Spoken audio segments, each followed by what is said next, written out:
You can obviously see he's agitated, and rightfully so. I mean,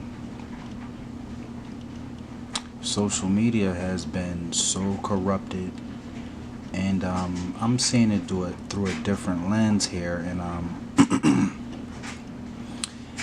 it's so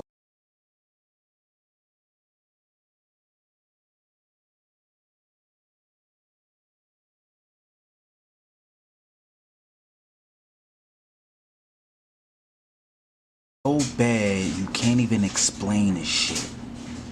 How can you explain YouTube is fucking shadow banning people, playing with their numbers, distorting the likes, removing subscribers, assuming they're bots, creating a narrative online just to be targeted nonstop with racist hate comments? The list goes on and on and on. The list goes on and on and on with this fucking YouTube shit. YouTube is not fucking innocent. Don't you get it? That's the bottom fucking line. Ain't no going back and back. YouTube playing a dirty game. Play for keepers. Another pre-recorded fake YouTube loop scam.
Okay, so we're about to start a stream. We have playing a dirty game. Running our own. Y'all ain't hear that song? I found that song that I was just talking about. This is that shit. Y'all hear that shit? Hopefully I don't get copyrighted. Galaxy. Hey, bro. I'm not gonna lie, bro. I do not fuck with niggas, bro. At all, bro. I'm not trying to go down like Boozy or see murder, bro. I ain't gonna lie. I'm playing the dirty game. I play for keeper. And that's exactly what YouTube doing. Is they live right now? Let me see this shit. An arbor friend. Ooh, ooh, ooh. I'm playing a dirty game. I play for keepers. Zoom, zoom, zoom, zoom, zoom, zoom, zoom, zoom. Zoom, zoom, zoom, zoom, zoom. Alright.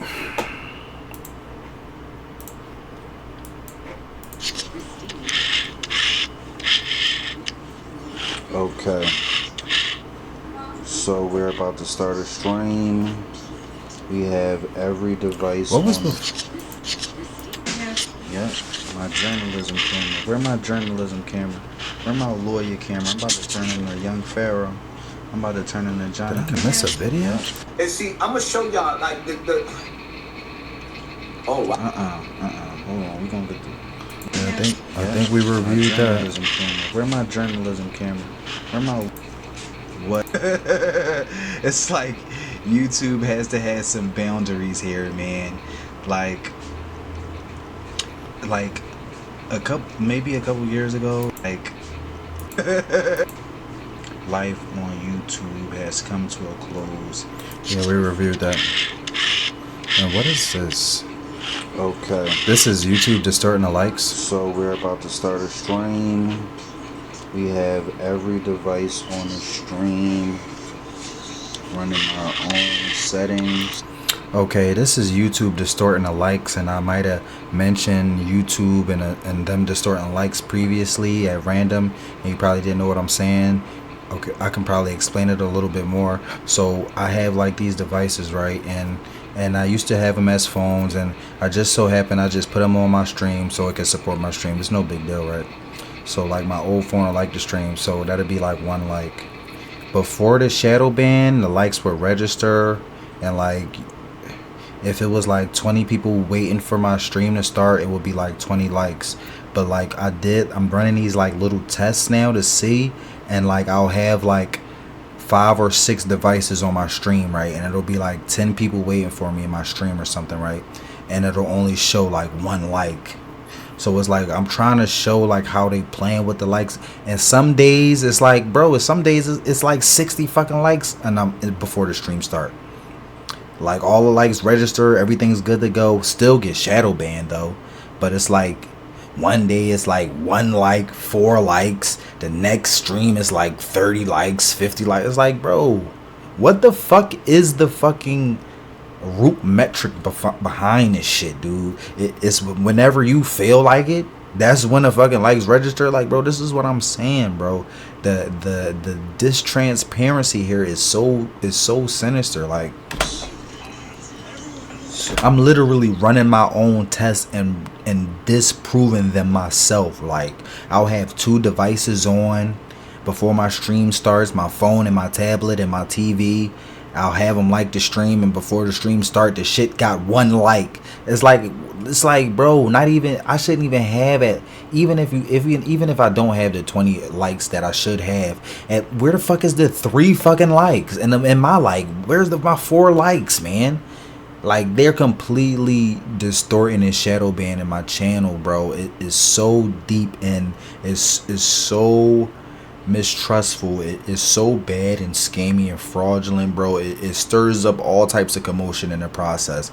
It's like, bro, it's one thing to shadow ban me, but now you're not even letting people that's my core audience get their likes off on my channel. Now you shadow banning like my regular fan base, like even me. Like, bro, it's so fucking bad. How many devices do we have? How many devices is on the stream? How many? Okay, so basically I went from like maybe Twitch, my emails and shit, my old phone, just personal contacts. But this time, for this particular stream, I said fuck all that. Put all my devices, turn them all on, put them all on my stream. And I ran a calibration test on my likes. And I had 40 devices all on them. All my devices from all over my fucking electronic soundboard and all that shit. I had them all on there. And that shit had like 4 likes. That shit had like 10 likes on that joint, bro. Out of 40 fucking devices, only 10 likes registered. That shit don't even make no sense, bro. Because before all this shit, these was the same devices rotating in and out, where I'll be like, what is this device doing? If it's not for my specific emails, put it on my stream or whatever so it can support me and shit. There's nothing wrong with that. That's not a crime. And besides, white content creators do it all the fucking time. You know, they've been doing it for years, and it's not a fucking problem. It's only a fucking problem because that's what the fucking internet culture uses as a crutch for their little low-hanging fruit humor. They need anything. They try to make fun of anything just at the chance of being like the fucking next Dave Chappelle and shit. Like, bro, the shit is all bullshit and fake. So I ran a calibration test, and I had like 40 devices on there, run it just to see how bad the shadow ban is. And before the stream start, I liked I liked the stream with all the devices, and lo and behold, that shit had like fucking 10 fucking likes. And that's not even counting the regular humans from all over the world that's my fans that was in the stream waiting for me, not knowing if they liked or not, but let's just say they liked it still didn't even that. If that's the case, it would have been 40. It would have been at least 50 or 60 likes on the stream at least. Even if you it's just like, it's so fucking bad. Like, they suppressing my channel in so many different ways. What devices do we have? So all the devices are on my stream and they like the stream. And I'm trying to show you the variation. I'm trying to show you the variation when shadow ban is in effect. Reverse engineering the YouTube shadow ban. Like, if you know, you know. If you're really smart, you can see that I'm just a young man that's good with technology. That's what that is. That's what all this is. And because I'm good at technology, I got verified on YouTube, and I'm very tech savvy and internet savvy, and I'm an internet mogul, and I'm very like algorithmic savvy, and I'm real smart online as far as the new wave of kids on the internet and shit like that, right? So that's all that is, right? I use this laptop for DJing. I used my other laptop for emails and shit. I use one of my laptops because, you know, as with tech, like, your computer can only hold but so much data and megabytes and shit before it starts slowing down or freezing. So if you've been working on computers for 10 years, you'll realize, like, yo, I'm gonna get another computer for this shit before this computer explodes. You just know shit like that. So, like, all these shits is just working in their own little things, and I just got them because over the amount of time I've been working on tech and electronics and DJing equipment and music production and all types of shit. Like, everything is ran online. Everything is digital and online. So this little enterprise shit I got right here really is nothing for real. If you really ingrained in the fabric of American culture, and you got, like, everything AI, VR, and all that shit, bro, you're gonna have devices. So this shit is really nothing. So when people say, yo, you're a nerd, why you got so many devices? That shit is just like it's just trolling internet garbage comedy. That's all it is. I shouldn't even address it, but for the people that just genuinely want to know what's going on, is because, like, I'm a genius. It's because I'm tech savvy, and I'm book smart and tech smart and internet smart and online smart. I'm good with computers. That's why and nerds are good at making beats and music and all that shit. So right now you see 40 likes. Those are all our likes. The stream is about to start. This is what you call a shadow ban, distortion of likes. Because how many devices do we have? 60. We have at least 60 devices, so 20 of our likes are gone. And a fraudulent slip, because 2 days ago when we did this, It was at 63. it was at 63. So at least, so you see the fluctuation, right? The fluctuation and inconsistency, right? And they're playing pin and tell on a donkey as if we don't know what they're talking about, and only YouTube knows the secret of how things register as likes, when YouTube been on this planet for 20 years. And it's like, you don't think a YouTuber who's been on YouTube for 20 years doesn't know how likes work? Like, is it that big of a secret? I don't think it's that big of a secret. And if it really is, that's unprofessional. That's not being transparent. Let's just say you're a boss at a company, and you're working for a company, and your boss doesn't disclose all the risks and hazards of a potential job you have to do, and you just so happen to take the job and you get hurt, and your boss didn't tell you what this fucking job implied. It's not even about that it was dangerous. It's just the simple fact that your fucking superior didn't even tell you, so you didn't have the knowledge to know if you wanted to accept or decline. Like, it was as simple as me accepting or declining because of transparency, being professional and open. What do you have to lose? You're gaining so much at a profit. You win either way. 20 likes are completely shadow banned. So we can assume this is going to be a shadow ban stream, reversing shadow ban on YouTube, Google robots, Google AI, Google technology versus big tech. shadow ban sequencing on people's channels, reverse engineering the shadow ban. Trial 1, we had 40 likes. 2 days ago, we followed the same method. It was at 63. YouTube has a method of distorting people's organic watching football. likes, shadow banning them, and suppressing their growth.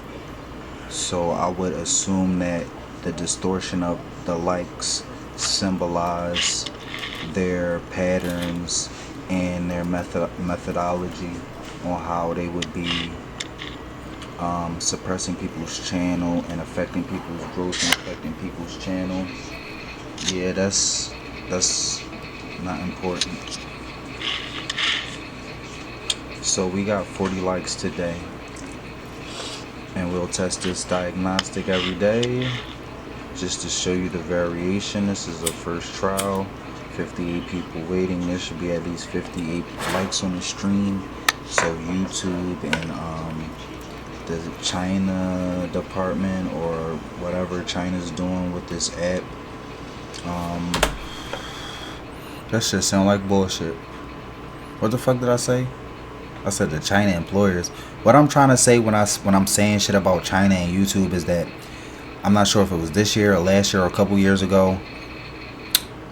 Some Chinese investors, some Chinese tech investors bought like 50% share stock in YouTube or Google, and now they have like this big massive influence on how they operate now. Like they literally hired them to work YouTube or Google, or their influence, or they have so much money invested that they can call shots now. That's what I'm trying to say.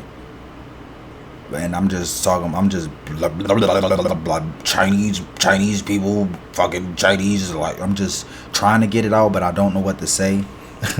So that's what I was trying to say when I'm saying that type of stuff. department or whatever China's doing with this app. Whatever China's doing with this app. So YouTube and the China department And the China department and the China department and the China department. I get it. I know. I hear what you're trying to say. It's not the China department at YouTube though, bro. The China department at YouTube. Sorry, I'm so sorry about that. I was trying to say the Chinese tech company that invested millions and millions of dollars in a Google or bought that. Let me actually see what the fuck that is for sure, and let me get my facts right real quick. Shout out to Tal Rob. Yeah, let's see. Chinese investors buying stock in YouTube.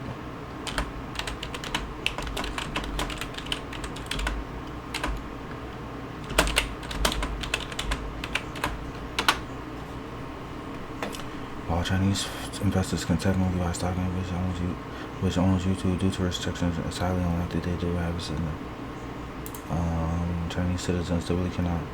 Okay, why the rich elites are solely buying Chinese stocks? Is YouTube part of Google stock? What is the best way to invest in Chinese stocks? No.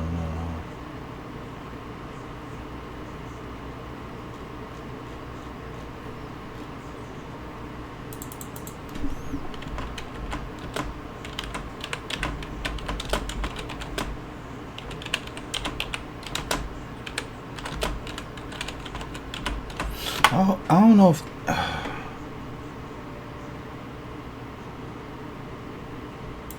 Google is an American company.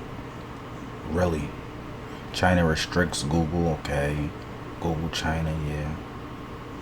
YouTube has quietly successfully replaced its Asian stars, no.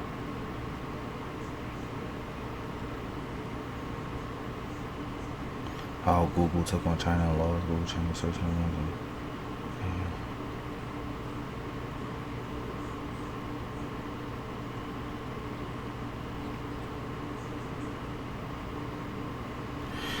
Okay, so I need to stop using that whole Asian thing about that talking point where Asians like invest, until somebody can clarify that up, until I rehear what I originally heard about that shit and do further research, I gotta stop using that talking point for now, because I can't even. Did they scrub the internet from it, or am I not wording it right?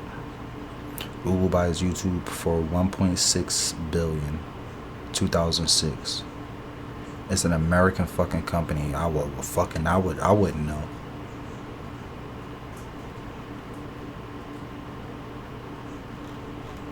Did Japan or China invest in Google or YouTube?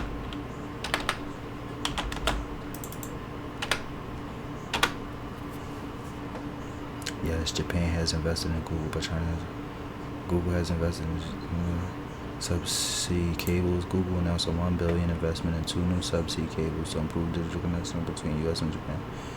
Okay, Google announced $730 million investment and what was that? Google is an American multinational corporation that focuses on online advertisement.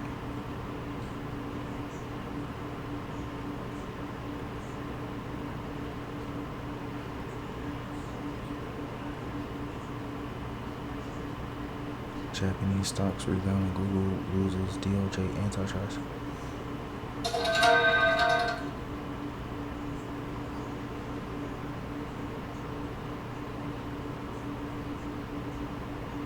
Okay, I'm going to have to do independent. I'm going to have to do an independent research on that. Until then, I gotta stop using that talking point until I can actually prove that shit thoroughly. But I'm pretty sure that shit is a thing, and I just can't really find it. But just in case that shit is like just like misinformation, I'm just gonna stop using it for now. And that's fine, because we got plenty of more evidence. As far as, I mean, just because China or Japan didn't invest millions in Google and has this type of influence, that still doesn't mean that this censorship against but see, like, dog, Google and YouTube is an American company. That means an American founded it, an American CEO, and it circulates in an American traffic. That's what gave it its popularity and its foundation. So the fact that you got Canadians like Typical Gamer on the face of an American app is really disturbing. And the fact that you enable and gaslight this online hate comment culture specifically towards Americans who suffer the most from it is really alarming. So it's like it really don't matter if it's China or Japan doing this shit. You feel me? It don't really matter for real.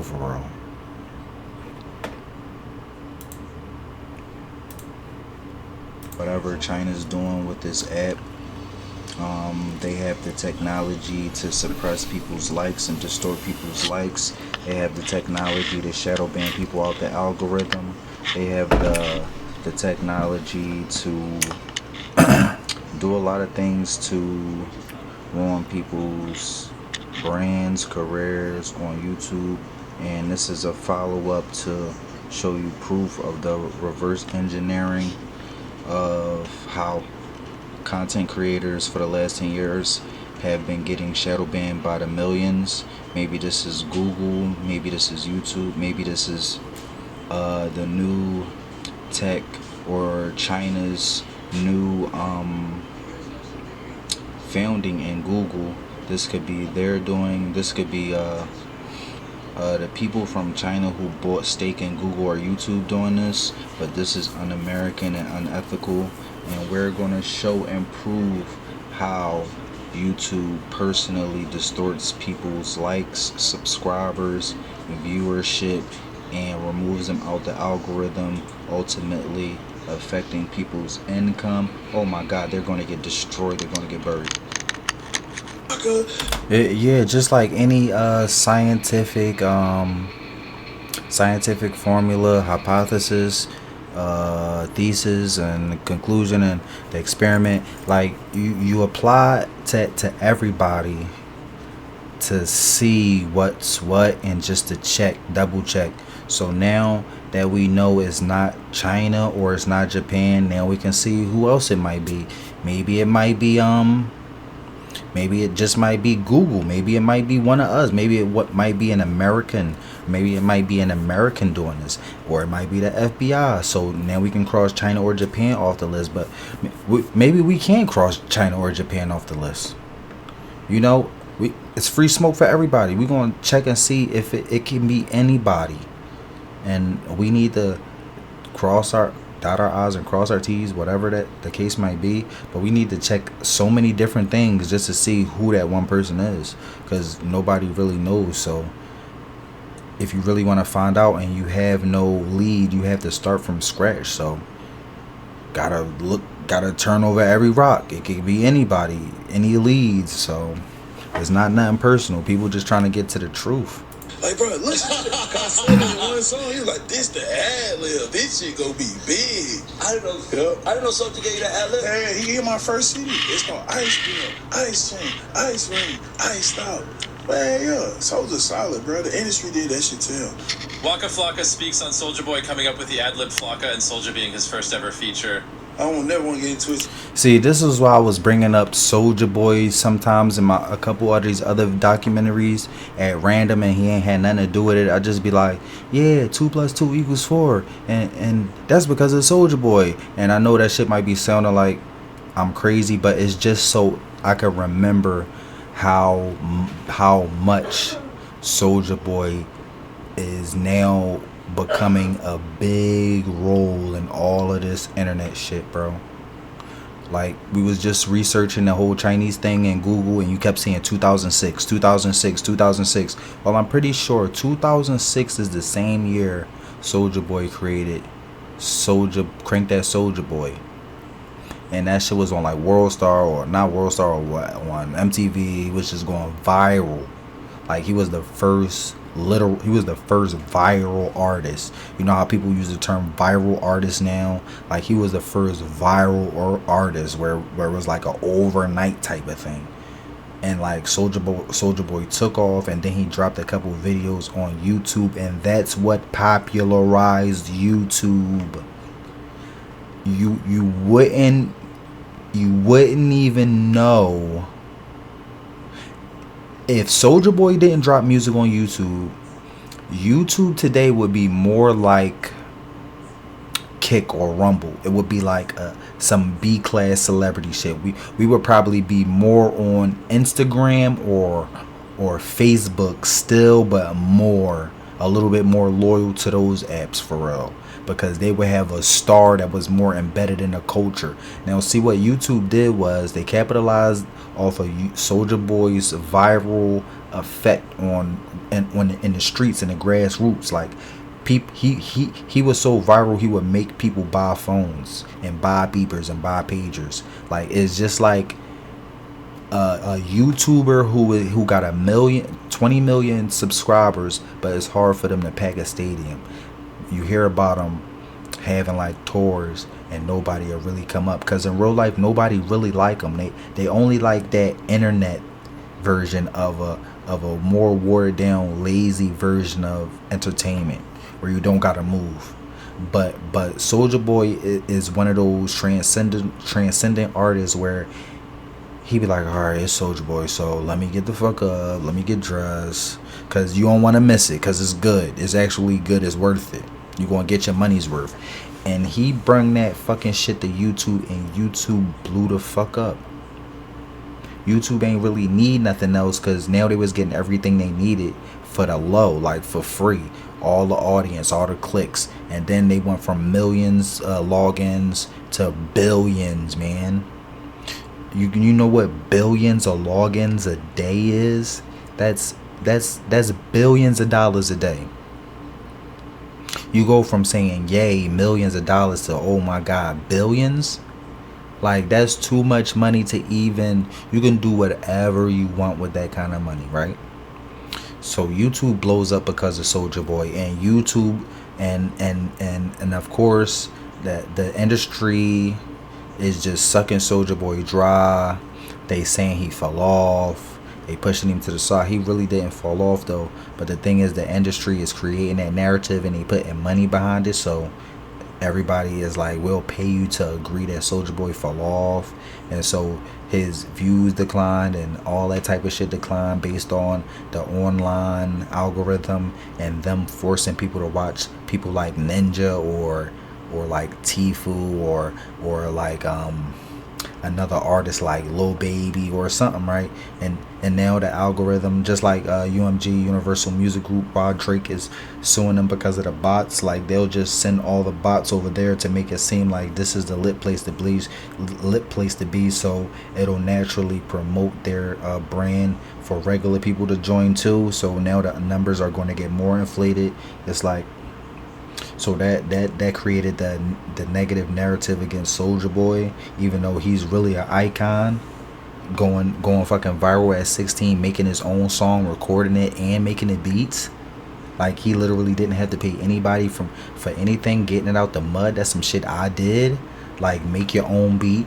Like, don't nobody want to make my beat. You charging me too much, I make my own beat. I make the dance for it, the music. He did everything himself, and then exploded on some Drake shit. Can you imagine having a studio cost of 0 and a profit is $12 million? Like, you ain't make a profit of 5 million. No, everything is all profit. Everything was all profit. A complete flip, right? And YouTube took that, capitalized on it, and exploited that wave he had, and just kept building on it with no ceiling, no impunity, no ops, no opposition, and no competition. So they was free to flood the market for decades. And now we're here.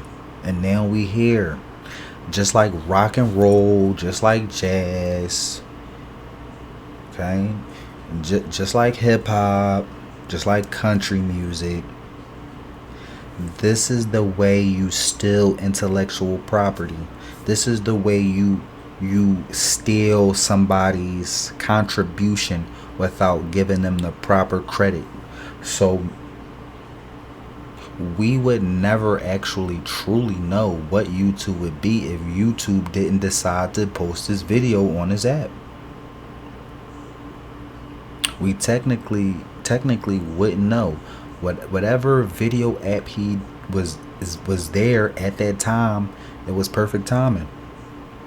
He could have chose any app, but he chose YouTube. And it wasn't because YouTube was popping already. That trust me, that wasn't it. That's definite. It was the only available app. It was good timing for them to create the app. And by the time other people invented video apps, people already knew about YouTube already. And people, and it's not like I'm coming from a place where YouTube didn't deserve this shit, but you can't honestly say you don't know. You really don't know. It could have been any fucking body. The point is, it's always the same old bullshit when somebody help you and you don't give them credit, and then they gotta explain why they still don't have everything they worked for. That's the point. It's too many stories of people being these icons and then having a quote unquote fall off, you know? The fall off is imminent when you're dealing with the infrastructure. There's always going to be a fall off every fucking time, because that's their whole thing. They already see the fall off and orchestrate the fall off while you still thinking it's prime. You thinking it's fucking prime, and you thinking this shit can never end. They already plotting on your fall off. like why you getting millions and millions of dollars thinking this shit can last forever? You fucking all the bitches and you just a star, and I'll do this shit, I'm the man. They already plotting on your fall off. They plotting on your fall off in the next couple years. They already plotting on your fall off in the next couple years. You don't even see that shit coming. Like, you would never think, like, bro, like, yeah. The first nigga I seen, like, as a rapper, really get money.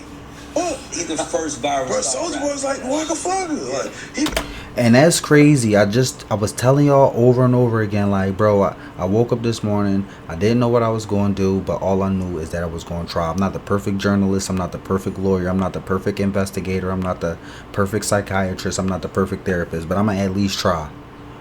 And I'll be damned if this shit ain't perfect, falling perfectly into place. Every time I say something, as soon as I start the video, they repeat what I said. Like, we on the same frequency. It make black people look good. It make black people look smart, and it make black people look like we connected more so on a spiritual link, on a spiritual threshold, more so as though it's just a coincidence. It look like we really connected. And that shit is a very, very good look. It feel like Waka Flocka connected to me. I'm connected to Soulja Boy. Soulja Boy connected to Lil B. We all connected through Lil B. We all connected through... It look like we all connected right now. And that's what the fuck I'm talking about. I like that shit. They said the effect, like, I really, like, the word, like, fucker come from Soulja.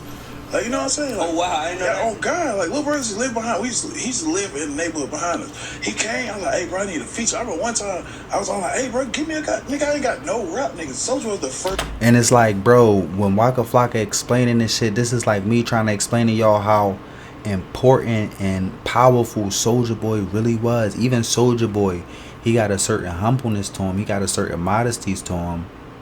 He also got a cocky and arrogance to him. But it's like people will always use that as an excuse to never give Soulja Boy the credit he really deserved. He really a pioneer though. And that's way more valuable than being a millionaire, a billionaire, a rapper, an artist. Being a pioneer is way more valuable. Being a pioneer, you're gonna be remembered forever for the work you put in, not how much money you generated from that work. You're gonna be remembered for how game changing your work was. How much work you contributed to the lane you loved, and how much you go from being a student of the game to a key point of how the game took an advancement. Like Soulja Boy advanced hip hop in such an internet way, bro. It's so like me, bro. It's like, bro, I be on stream freestyling the drill beats for 12 hours straight.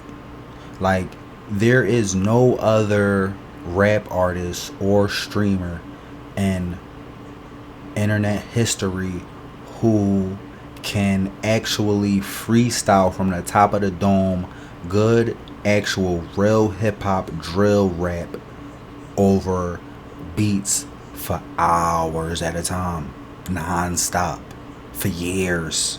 Like, I'm the only streamer who did that, and that's going to change the game so that in the future you're going to be hearing a top 100 Billboard album that was clipped from a stream.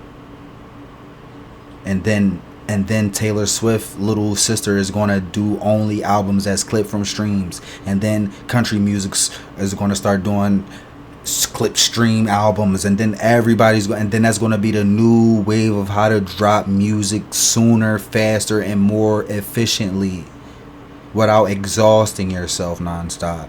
And then everybody's going to be like, yo, I remember the first time somebody clipped a stream freestyling and made it an album that sold, and he recorded it, and then it sold out stadiums, and then it was the biggest. Like, Party Guy was the first person to do that.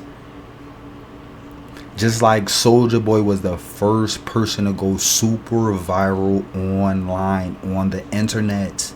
He was the first quote-unquote viral rapper, like I fucking said. Ask Waka Flocka. Like, as far as the whole being a viral star or a viral artist or being a viral sensation, Soulja Boy was the very first nigga to do it. And I'ma always give Soulja Boy his props for that shit, bro. He was 16 working at McDonald's, nigga. Ain't no motherfucking like Oak Road, State Road, like, dog, like Simpson Road, nigga. He was working at McDonald's on Simpson Road in the projects in the fucking lower district of fucking Atlanta, treacherous projects, bro. It ain't no more muddier than that. You talking about you getting it out the mud, nigga. It ain't no muddier than that. And ever since that fucking song he didn't drop, he ain't had to go back to Atlanta since, and it been 20 fucking years, nigga. Like, you can't tell me that ain't no iconic shit, nigga. And I'm telling you, from a nigga in 2024, still to this day, that shit happened 20 years ago, nigga. That shit still crazy, nigga. What the fuck? That's how iconic it is, nigga. Like, niggas 20 years later still trying to copy that exact strat. like brick for brick, word for word, bro. Like, bro. Like, Soulja really ball for real. And then niggas try to hit him on the head like, oh, you really can't rap. Oh, you really can't do this. Like, bro, like, at this point, that nigga, that shit is just all knock joke. Like somebody gotta stand on business, either him or somebody else. Like, bro, Soulja really, y'all niggas really not even fucking with Soulja Boy for real, bro. Like, even if y'all niggas can rap better than Soulja Boy, I give y'all niggas that. But y'all niggas not fucking with him though. Like, y'all niggas can beat him up, rob him, shoot at the nigga. Like, I bet y'all would want to do that shit, wouldn't y'all? What y'all so mad for? If he's so trash. If the nigga so trash, leave him the fuck alone and let him wallow in his own filth. Cause the nigga not trash. Y'all niggas still trying to do what he did. Y'all sons and y'all grandpops still trying to do what Soulja did at 16. Just like a lot of people trying to do what I did. That's why I'll just be sitting back looking at my whole life like, bro, I did a lot of shit niggas didn't, bro. Like, when Soulja Boy made Crank That Soulja or hit him with Superman that hoe, or I think it was Hit That Soulja Boy. I forgot what he did, that his song and shit. When he made that song, I made my first song. When he went viral, I went viral. I went viral on MySpace. He was going viral on YouTube, or he was going viral everywhere. I had my little, but when he was like 16, I think I was like 15. You know, we was the same age as shit with some shit. And like, when he was going viral, I was going viral. So I know what that shit feel like, bro. At that point in time, so young, a nigga can't sit up there and lie and say you wasn't the first to do it. Like, wasn't nobody else going viral online, nigga? The internet just cracked AIM. It just started. Niggas just had AOL Instant Messenger, bro. It wasn't no going viral yet. Niggas created the process of going viral. The whole process of going viral is being everywhere at all times now. Like, nigga, you everywhere, nigga. You're viral, nigga. You're popular. You're circulating and shit. Nigga, Soulja Boy did that shit, nigga. Because bitches was on his dick. And the song wasn't playing in the clubs. And it was just a perfect storm for the nigga. Like, what the fuck, nigga? You was famous. Nigga, you famous. You got bitches. Nigga, what the fuck you so mad for? Get a nigga his props. That's the fucking problem. That's the whole fucking problem, bro. Like Chief Keef, like, bro. He got signed at 16. Like, give a nigga his props, bro. Like, that's the problem. That's the separation between the older generation and the younger generation. It's all about the younger generation just want the credit that they deserve, bro. That's all it is. Like, it's one thing for a nigga to try to rob you, kill you and shit because they jealous, but they had an older generation sit up there and say you fell off and you really ain't do shit. Like, that shit really fuck you up. Like, that shit is deeper than all the money. That's what I'm saying. Like, this nigga Soulja Boy really a pioneer, bro. And it's like, now that YouTube is shadow banning all black content creators, that shit might have started with Soulja Boy. But it's an extreme possibility. Just like Waka Flocka said, the industry did that shit to him. Just like basic exploitation practices with black artists, that shit could have leaked into YouTube. UMG or these fucking $1 billion hip hop labels called YouTube and was like, yo, don't let him get no more growth, no more this, because we about to exit this rap deal, and if he fall off and everybody don't like him no more, we can pay him less and cut his deal. And all types of little weird shit, right? And then they got the YouTube, and then Soulja Boy not getting no love on YouTube, and that's probably how the fucking shit started. And nigga, that was 20 years ago. Maybe it was 15 years ago. Maybe I'm exaggerating, but still 15 years ago, nigga. Do you know how many people they could have did that shit within that 15-year frame, and we just now on the ass? Bro, we talking about a fucking 250 million Americans who got shadow banned online, and they just fade to the dust until the next generation of people come online with these fucking hopes and dreams, like, I'm gonna be the next YouTuber star, and then they find out all this shit all over again, because can't nobody find a way to explain this shit, and it's just like a generational apparatus where it's a fucking bottomless trap hole, a pit trap for anybody to fall in, just in case you black. Like, what the fuck? First rap feature I've had. Wow. Real talk. That's my little brother. He really like, man, bro, you gotta just be repetitive, man. Let them know, bro. Flocka, just keep saying Flocka. Like, bro, listen. I said it in one song. And that's some real shit, because even Tupac, even Lil Durk, even King Von got like 10 bodies and killed 10 people and shit. He a real gangster. He got shooters. He done killed people. Even King Von, even Tupac, even Biggie Smalls. When we get in the studio, bro, we be like, yeah, do this and shit. Like, it don't matter that I'm a real killer or I done kill people. I still love my kids. I still love my mom. When you get in the studio, you allowed to be yourself. You don't gotta be no killer. So that should be like, say this, that shit hot. Or you be like, that, you like that, or it be vibe. You be vibing. You can actually be vulnerable to your friends and have a real bond. So when Soulja Boy and Waka was in the studio, I know he ain't lying, cause people probably thinking like, yo, Soulja Boy, he made that song, he's so godlike. When he in the studio, he probably cocky or arrogant. Whole time he in the studio, like, yeah, love you, Waka, like, you love me, nigga, I love you. Like, you would have never thought in a million years it'd be that much love being shared in the studio between friends. You would think these is two gangster killers who damn near about to kill each other if they don't like a bar somebody say. You would think that, right? But that's not even the case at all. And that video right there is an insight of how it really worked, how that dynamic really worked, and how a lot of shit blow people's minds because it's really simpler than what y'all make it to be. And that show you the genius of Soulja Boy, because just with that statement that Waka Flocka said, I could see why and how he created that hit. Like, he probably really put his heart into that shit. He probably really loved that shit. He probably genuinely wanted a better situation for him and his family. Like, all that shit was straight up genuine and real nigga shit. Like, bro, he wasn't trying to sell his people out and coon and tap dance for white people and just be on some playing a fucking banjo and being a fucking simp or a sambo and shit. Like he did that shit the best, most efficient way a young high school kid could try to enter the rap game. The best way you could possibly try. Like, niggas don't get that nigga no credit, bro. Niggas don't get that nigga no credit, bro. And they do that intentionally because the machine behind the negative stereotypes of that shit and the machine behind the negative narrative of that shit, they condition everybody around him, the youth and all the citizens, to believe the narrative like, this nigga really not shit, bro. And listen, we'll give you $10,000 to just say the nigga not shit. Like, how can you say no to $10,000 just to say Soulja Boy not shit when you fucked up? Like, it's so much exploitation involved in this shit, bro.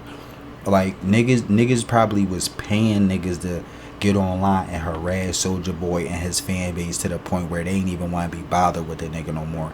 And it's true diehard fans, but those is not even true diehard fans. Those could be like fucking brain dead people who just wasn't online for the last 6 years, and they just came back and ain't even see the whole shit, and they just like things all normal and shit, and they just trying to pick back up where they left off. Like, bro, this shit really crazy, man. That shit really crazy. Like, this whole Soulja Boy shit, that shit really deep, man. That shit really deep. Like they made an example out of Soulja Boy, bro.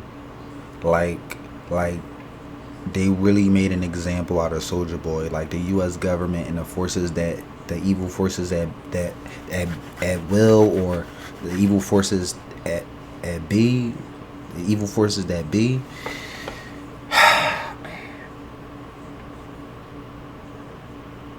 Like, them motherfuckers ain't skip a beat. Like, even to make this shit even bigger than what it is, like, fuck Soulja Boy. Like, bro, they probably could have did that shit to everybody this whole fucking time.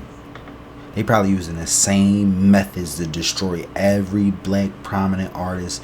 Soon as they done with them niggas, they want to throw them away. They use the same tactics, practices, and methodologies to destroy a nigga. Soulja Boy, Lil Durk, Young Thug, Bill Cosby, P. Diddy, Jay-Z, you, me, Malcolm X, Martin Luther King, Tupac, Biggie. Like, dog, they probably been destroying people the same fucking way, the best, most efficient way. And everybody is just pointing a finger, blaming each other. And the whole time it's a motherfucker that's orchestrating all this hatred, dog. Like, this the ad lib. This shit gonna be big. I didn't know Soulja gave you that ad lib. Hey, he gave my first CD. Like, bro, like, Soulja Boy is the biggest artist in the world, and he's sitting up here giving you his whole.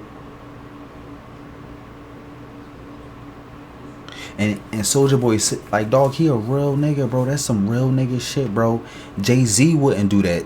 If Jay-Z just came out with a song Rihanna and everybody spitting bars from that song, he not gonna get in the studio next month with you and give you a motherfucking 16. Nigga, everything I do is money, nigga. I need everything. Like, nigga, you gotta give me some shit. But Soulja Boy was like, yo, here, do this shit I'm doing. That's some shit I do, bro. Like, if I'm dropping bars and then everybody doing that shit, and I know you cool, like, bro, I'm be like, do this. This'll help you get to where you want to go faster. This is a little trick that I use.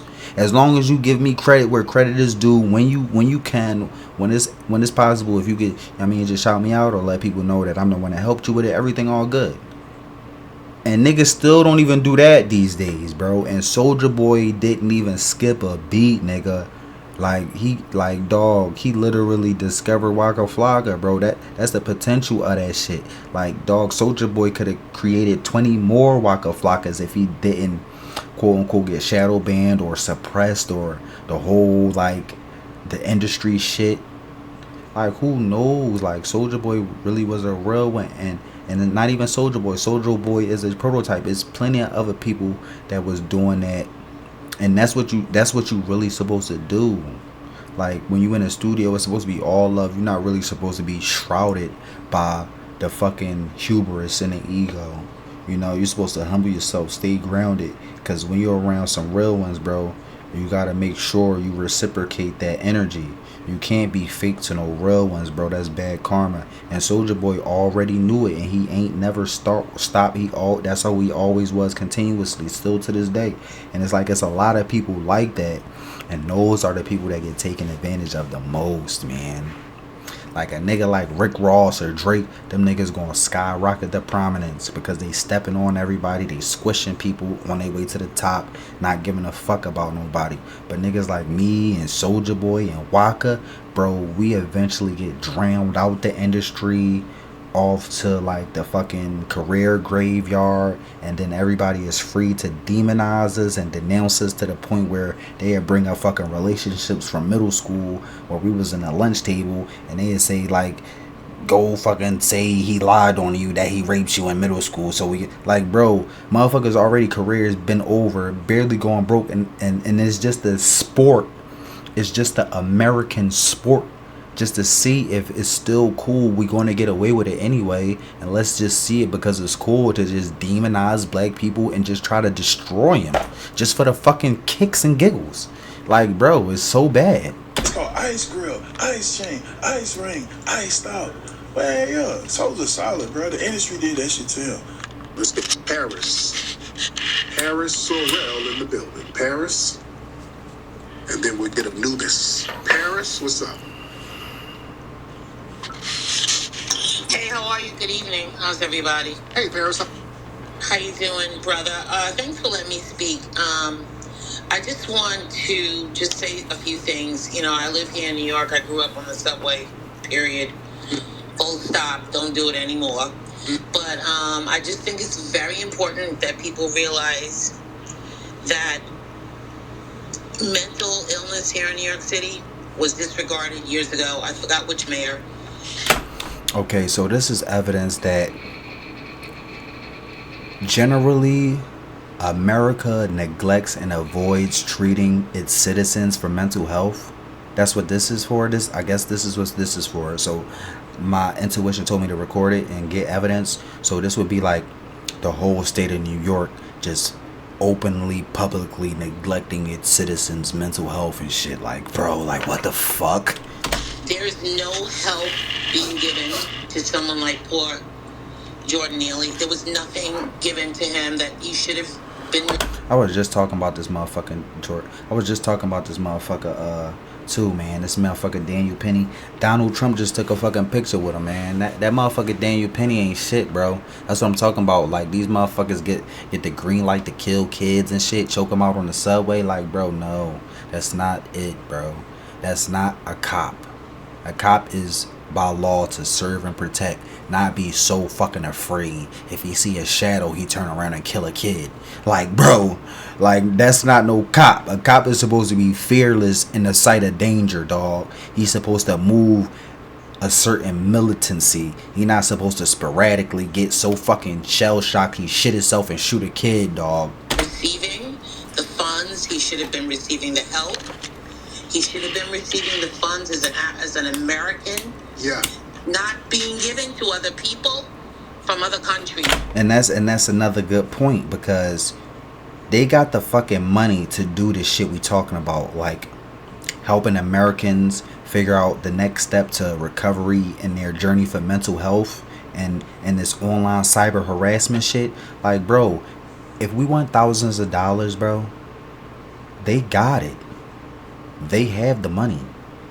It's just that they don't want to spend that little bit of money because they want to keep that little bit of money because they have so much fucking money. They just want to splurge out and they want to do other shit, but they know they won't be able to splurge so much and just take and wipe their ass with money every day at the toilet because they'll give us a couple $100. So, like, bro, they got fucking billions of dollars in their savings, billions of dollars in their checking account.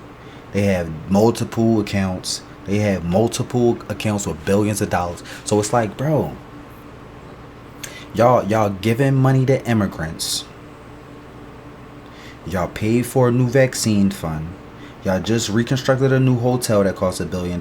Like, bro, they just spending money in our fucking faces nonstop. They just gave away a fucking check to fucking immigrants. They just paid for somebody reparations. But you telling me y'all don't got no money for the people in your own country? Like, you literally just gave $4 billion to people from a different country for some bullshit. Like, bro, we were born here. Our families were born here. We've been here for centuries, since the original inception of the country. We are actual Americans. And it's a disservice to your own country. It's turncoat. It's turncoat shit. It's like, bro, you're my child, or I'm your son, or you're my son, but you rather take care of somebody, a fucking stepchild, when you got your own kids right here. That was a great metaphor, a great analogy, because that's exactly what the fuck it is, bro. Just the other day they spent $1 billion, and I'm like, okay, maybe it's not that bad. And then they turn around and fucking spent another $1 billion a day. I'm like, what? Well, that's $2 billion. That's almost. And then they spent another $30 billion, and then tomorrow they talking about spending another $30 billion, and then I'm like, bro, y'all got all this fucking money, y'all can't give me $20 for some food? Like, bro, y'all niggas tripping, bro. Like, bro, that's really grimy shit. That says grimy. That's some real internal, like, that's some Civil War shit, bro. Like, bro, you're not really an American. Get the fuck out the seats. We need Americans running America. We don't need no fucking hippie, no fucking people simping for fucking Mexico, people simping for Ukraine, people simping for China. We don't need no fucking other country simps in America. Lead them motherfucker. Take that shit to them. Why don't you go over there with them since you love them so fucking much, right? And I'm very upset about that. I've grown up seeing this. I see it every day on the street, and it's our American people that are left on the street, left to suffer. And when you call to get them help, they literally stay there for a week. And they hit you with some shit like, yeah, this whole mental health thing, we sorry about this, and we not saying you lying, but we just don't got the money. Like come on, dog. Like, this shit be so bad for real. Hospital, and they let them right back on the street. So this poor guy, yeah, it's disgusting. And I just want to say that, and I think that the system failed him first. I gotta say that the system failed him first, and that's what's happening right now as far as this censorship shit online. Like, America is failing its own citizens. That's the real root problem, because the American committee, the FBI, the CIA, the online's Homeland Security, or whoever's supposed to be in charge of this shit, they not doing a fucking job. They too busy worried about fucking Ukraine. They too busy worried about, like, fucking Russia and shit, bro. Like, bro, worry about your own fucking country first. And then they get online and be like, you know what, we're American first. We're all about America. And that proxy war in Ukraine, it's not more important than our American citizens first. And then they fuck around and go and give $1 billion to Ukraine, and then somebody who really needs some help in America, they just give them a run around and shit on them. Like, bro, like them days is over, bro. If that's how you really feel, how about you get the fuck out the country? How about you get the fuck out of America? Because that's the land of the free, the home of the brave. That's American patriotism. Like, all that fucking turncoat, internalization, fraudulent, like, espionage, spy shit, working for another country shit. Like, bro, that's some 007 golden eyes shit, bro. Like, you're supposed to get fucking deported. You a fucking spy for a whole nother country type shit. And that's what I want to say, and thank you for letting me speak. I'd absolutely agree with that. Anubis, what's up, brother? This is a YouTuber. He's from Philadelphia, ironically. Phil Eunice too. He's a Pokemon Unite streamer. And here is a good example of how a content creator can fluctuate between games without a drop off. To further explain this in a detail, what I'm trying to get at here is, when I got shadow banned, it seemed like my whole entire audience disappeared.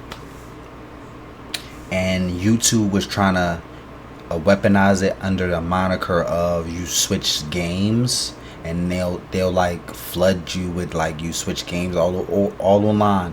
If you a content creator and you switch games, you're liable to lose everything you work for, right? Because you switch games, you got to start all over. That's the lie they feed us. It's a lie because he does it all the fucking time with no fall off.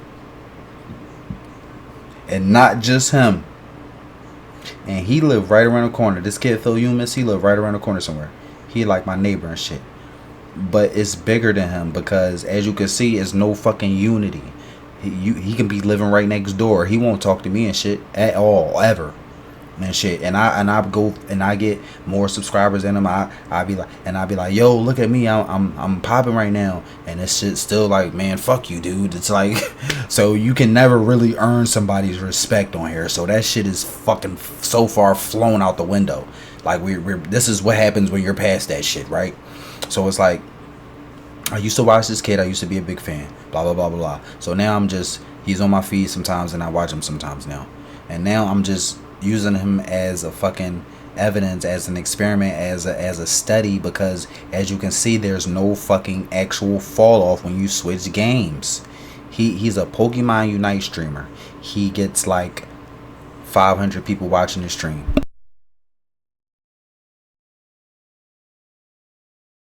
He got like 400 people watching the stream. And then in a couple hours, he'd switch it all up. He'd play like some Game Boy Pokemon shit, right? And like you could see the actual fluctuation between viewers. He'll have 73 watching, but on his real main game, he'll have like 400 or 500 people watching, or 300 people watching and shit. But like as he switched games back and forth, his main game receives the same attention as it did before. No drop off. The drop off is so absent. When you bring the quote unquote drop off, YouTube drop off, when you switch games to his attention, it's like, what the fuck is that? Bro, it's so much YouTube privilege certain people have that they don't even acknowledge shit that's actually proven fact, bro. They don't even acknowledge the shit that like no standard YouTube practices applies to certain people. And he's one of those people. That's what you call an unshadow banned person, bro. Because that's probably for anybody that's not shadow banned. So for that being said, why would YouTube even say some shit like that? Why would that myth even circulate YouTube for years? What should circulate for YouTube for years is you have the freedom to play any game whenever you want, and trust me, none of your subscribers will ever leave you. But that's not the case on YouTube. You hear more of don't switch games, you might crash out. That's what you hear. That's what you fear. And he proves that shit, and it's so fucking bad, so cringe. It's like, bro, if it was me or Triple G, shit, it could even be Nichols or Harry Snorlax, and they white Australians, and then it becomes beyond race. Then people getting hit with strays. It's like, bro, they picking and choosing their favorites, who they like and shit. And that can be, YouTube is only like one person in the office, so it's like a natural human person only can watch like 5 YouTube videos at a time. So if you're choosing favorites, that's probably only going to be like 10 out the whole fucking year. So you probably only going to see like 10 consistent people in the algorithm all the time. And that shit is so unfair. We talking about 40 fucking million, a billion people online, dog, that got channels and accounts that's not giving a fair fucking shot. And it's like, bro, I'm not trying to really attack Phil, and you know, I'm not don't take it personal, Phil, but this is a good video of summing that fucking topic up, bro. That shit is so criminalized. It's such a shady practice, bro. Because with him, he can play one game one day, and then he can play his main game the next, or he could do it all in one day, and it should fluctuate perfectly. Like his main audience to come back for his main channel, his main stream, his main game, and then a couple of them who really his diehard fans that come back for some other little spooky horror game he play. And then after that shit over, after that little audience come back, his whole audience come right back for his main. It's like, bro, if that was me, if I'm playing my main game, my whole audience would be there. And then once I switch up and play another game, it's like, oh shit. It's like me. I'm like, oh shit, please guys, don't fucking leave me. And then my audience is like, yeah, we ready to leave your ass. We start leaving right now. Like my fucking day ones, my mom going, my dad going, my fucking sister, all my best friends going. Like, bro, that shit don't even sound right. Do it. Like, why do all my fucking friends and family, all my day ones that been here for years, and a couple new people that come that really like my content, why would it be like, okay, we like that you playing Fortnite, that's what we here for, but you know what really grinds my gears and really rips my asshole out is when you switch games. You know, when you switch games, you know, you really show me a side of you I never seen before. And I know we was friends for years, but you know what, you switch games, that's it, boy. That's your ass. I'm unsubscribing from you, nigga. And that's it for you. And I'm your fucking sister. It's like, bro, that shit only apply to us. If that shit only apply to me and Triple G and Harry Snorlax and little people who vulnerable to that little bullshit on here. And then we get all the fucking ramifications and the backlash. Like the next time we play Fortnite, be like, look y'all, I'm playing Fortnite again. Please don't leave. I came right back. And that shit be like, no, nigga. You see them same viewers you got on that little shit you pulled on us when you played that little Tetris game, or you switched up and played another game. You switched up and played Rainbow Siege 6. Take this. Your views will never be the same, nigga. And we unsubscribing, and we gonna keep unsubscribing. It don't matter if you change games or not, nigga. And it ain't nothing you can do about it for the rest of your life. Now, what you gonna do, bitch? And I'm like, oh my God, please don't leave me, y'all, please. Oh my God, my viewers never. And here come typical gamer. Hey, it's me, typical gamer, and I know I never been to your channel before, but because you switch games, the fucking fall off needs to be stayed. It's like, bro, this shit is so fucking sick though, dog. This shit is so sick, bro. Like, bro, it shit is so crazy, bro. It's so sad. Like, it destroys the whole YouTube. Nobody, even if you not shadow banned, YouTube will never be respected again in real life. We talking about people who gotta get on the bus and go to work to feed their kids. Once they hear about this shit, bro, and that becomes the norm, bro, anybody that's a fucking YouTuber is up for crucifixion. Because it's a corrupt app, is run by a bunch of degenerates and perverts, and a real talent and the real fucking YouTubers who really deserve this shit. Y'all motherfuckers be replacing them with niggas like a typical gamer from Canada. Ew. Like, bro, like, get y'all shit together, bro. Y'all talking about narratives and COINTELPRO and fucking hate speech and flags and noob, you're a noob. Yo, y'all talking about all that shit, bro. Wait till the fucking streets really get a hold of this one. Y'all niggas gonna be looking like Drake. I'm Kendrick and y'all on some Drake shit. Like, y'all sitting up there touching on Miley Cyrus and shit the whole time. Y'all niggas sitting up there fucking sexting Amanda Bynes from Nickelodeon the whole time. Like, y'all niggas is creeps, yo. Y'all niggas is creeps. And then y'all sitting up here having the fucking face of fucking Fortnite, the face of YouTube, the face of this community, the face of that. All y'all niggas is creeps, low-key. All y'all niggas been creeps, low-key. That's the thing. I could see if we just found out y'all was creeps, but nigga, we finding out that y'all was creeps the whole time. Word is bond. That shit not solid, dude. Without a fall off. The whole fall off thing is a myth. The whole fall off thing, it technically is a myth. Because here's one of the content creators who consistently fluctuates between 2 premium games and consistently gets the same audiences.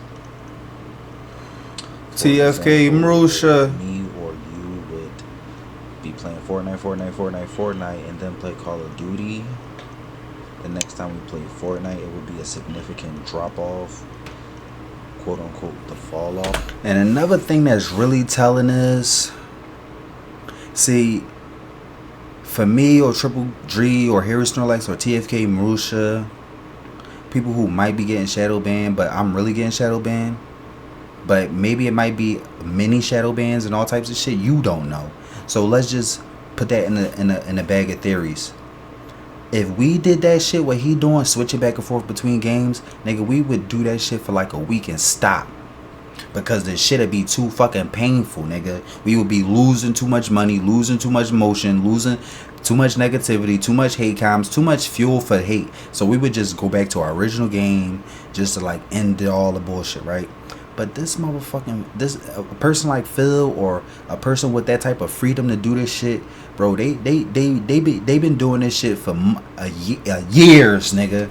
The shit don't phase them at all. The shit, they so unfazed by it that they don't understand that it's a problem for some people. They so unfazed by it that they don't even recognize the little pitfalls or the little fall off ratios. It's so unnoticeable for them and don't affect them at all, to the point where they could just do whatever the fuck they want on this joint. They can drop any type of content, any type of stream, any type of thing, and it'll get the appropriate views, because if he drops his main type of content, which is Pokemon Unite content, if he drops a video on that, it'll get 4,000 views.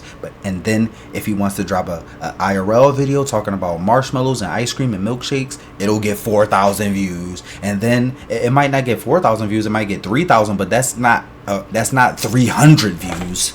Like 300 views from 4,000. That's some shit that'll happen to us, but it won't happen to him. The most he'll lose is maybe 1,000 views.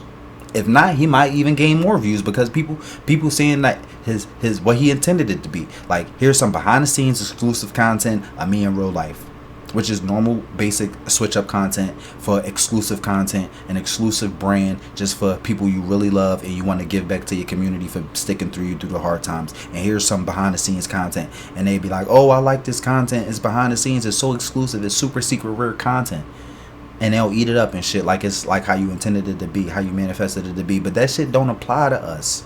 That when we do that shit goes through the YouTube filter every single time. It goes under the fucking umbrella of, since you switched content, you know what's coming, a major what? Fall off. It's like, bro,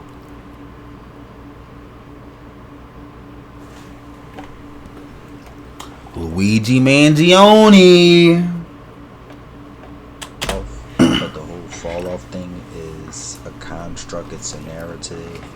It's a narrative put behind a machine to destroy people's brands and channels. And here is an example of an untarnished channel untouched by a shadow ban. Because as you can see, he's getting 73 people watching, which is 1/3 of his original Pokemon Unite audience. So, and it's not more so that these viewers are really low. It's more so that when he switches back to his main content, those people aren't like these fucking super unloyal people where they're just, it's the whole thing like, since you switched up one time, we leaving you forever, nigga. Like, he don't get that treatment. He get regular normal people treating him like a respectable human being, like he's a real person. Like, he's allowed to breathe and drink water sometimes. He's allowed to take a nap sometimes. He's allowed to go on vacation. Like, regular standard transactions, man. Not this superficial, blown up, amplified, over the top, dramatic, like fall off sequence, like where it's just like, here's the face of falling off, today on falling off, another person falls off a cliff, like bro, it don't even be that serious for real. Like, they make it that serious, and then they put all types of money and machines behind it, bro, so it can make you look so bad and so weak, and you go crazy until you start believing the fucking lies. And it's not so more that he go from 400 or 300. He go from, okay, let's be kind of more accurate. He go from like 260 viewers to 73 viewers. So he lost about 200 viewers. Okay, he lost about 200 viewers, right?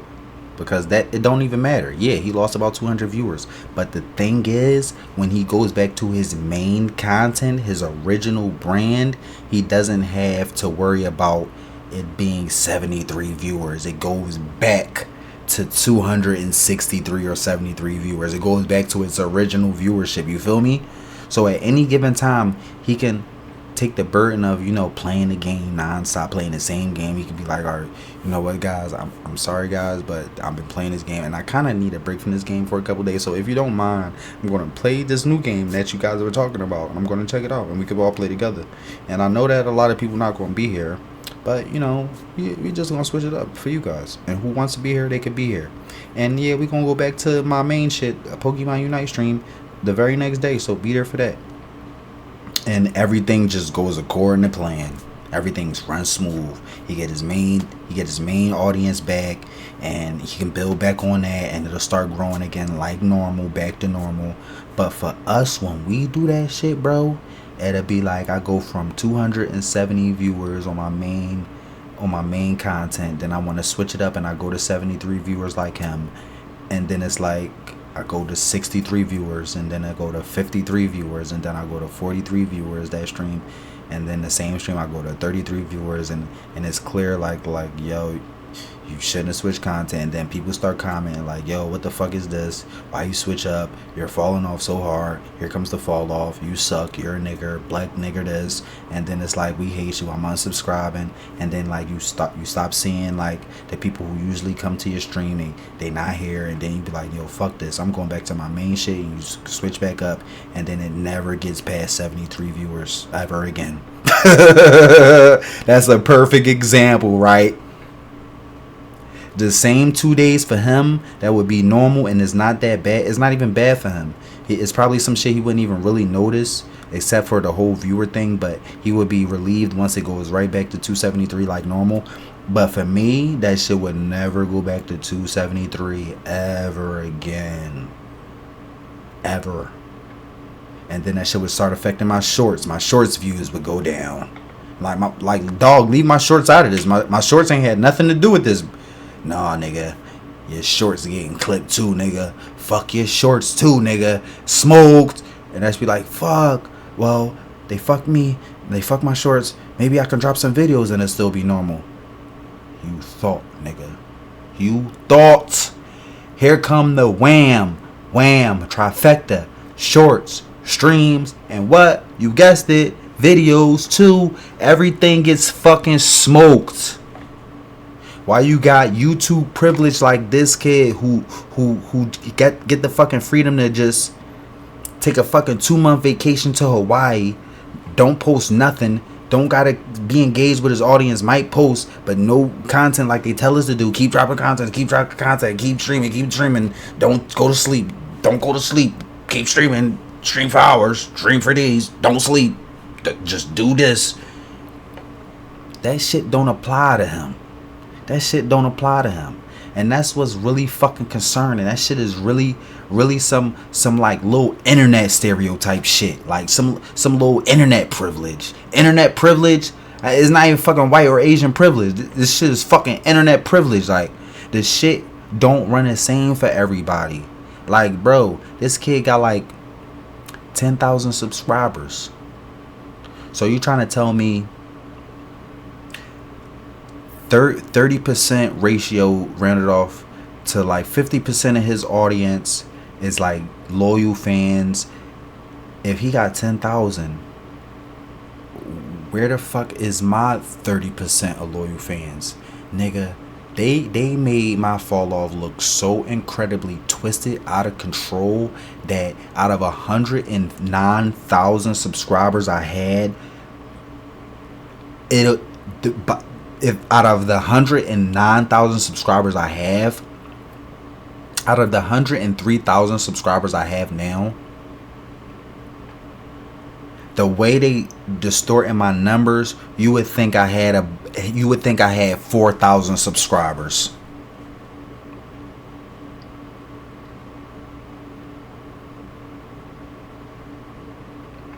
If we going by subscriber to viewership ratio, if Phil Yumis 2 has 5,000 subscribers and he's averaging 275 viewers, if we talking about mathematics, that ratio, we going about 30%. If we going by percentages of 103,000 based on subscriber to viewership, bro, that dog, that's like out of 103,000 subscribers, only 1,000 people are aware that my channel still exists now, out of all my subscribers. So they're literally not showing my fucking content to my own subscribers that actually really like me.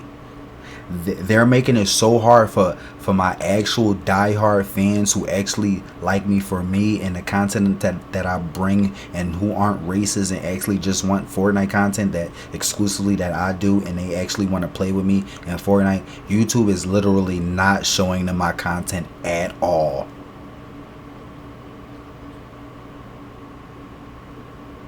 Like that is really strange. And if you want to use an unknown and you want to just say is deeper than just the subscribers, let's add another X factor. Let's add the algorithm. Based on the standards of the algorithm, if I was at my peak, I was gaining. I would have 800 viewers on my stream, based on algorithm in a YouTube Shorts stream. If I would have close to 900 viewers, even a natural digression, even through a natural algorithm AI, I still would be able to muster up 100 viewers. Just based on the features and just basic algorithm metrics. Ratios, if I was having 900 people in my stream on a good day, on a bad day I would have 500 or 400 people watching my Fortnite streams. There's no possible way I should have 13 people watching my stream. It's like literally no way. like bro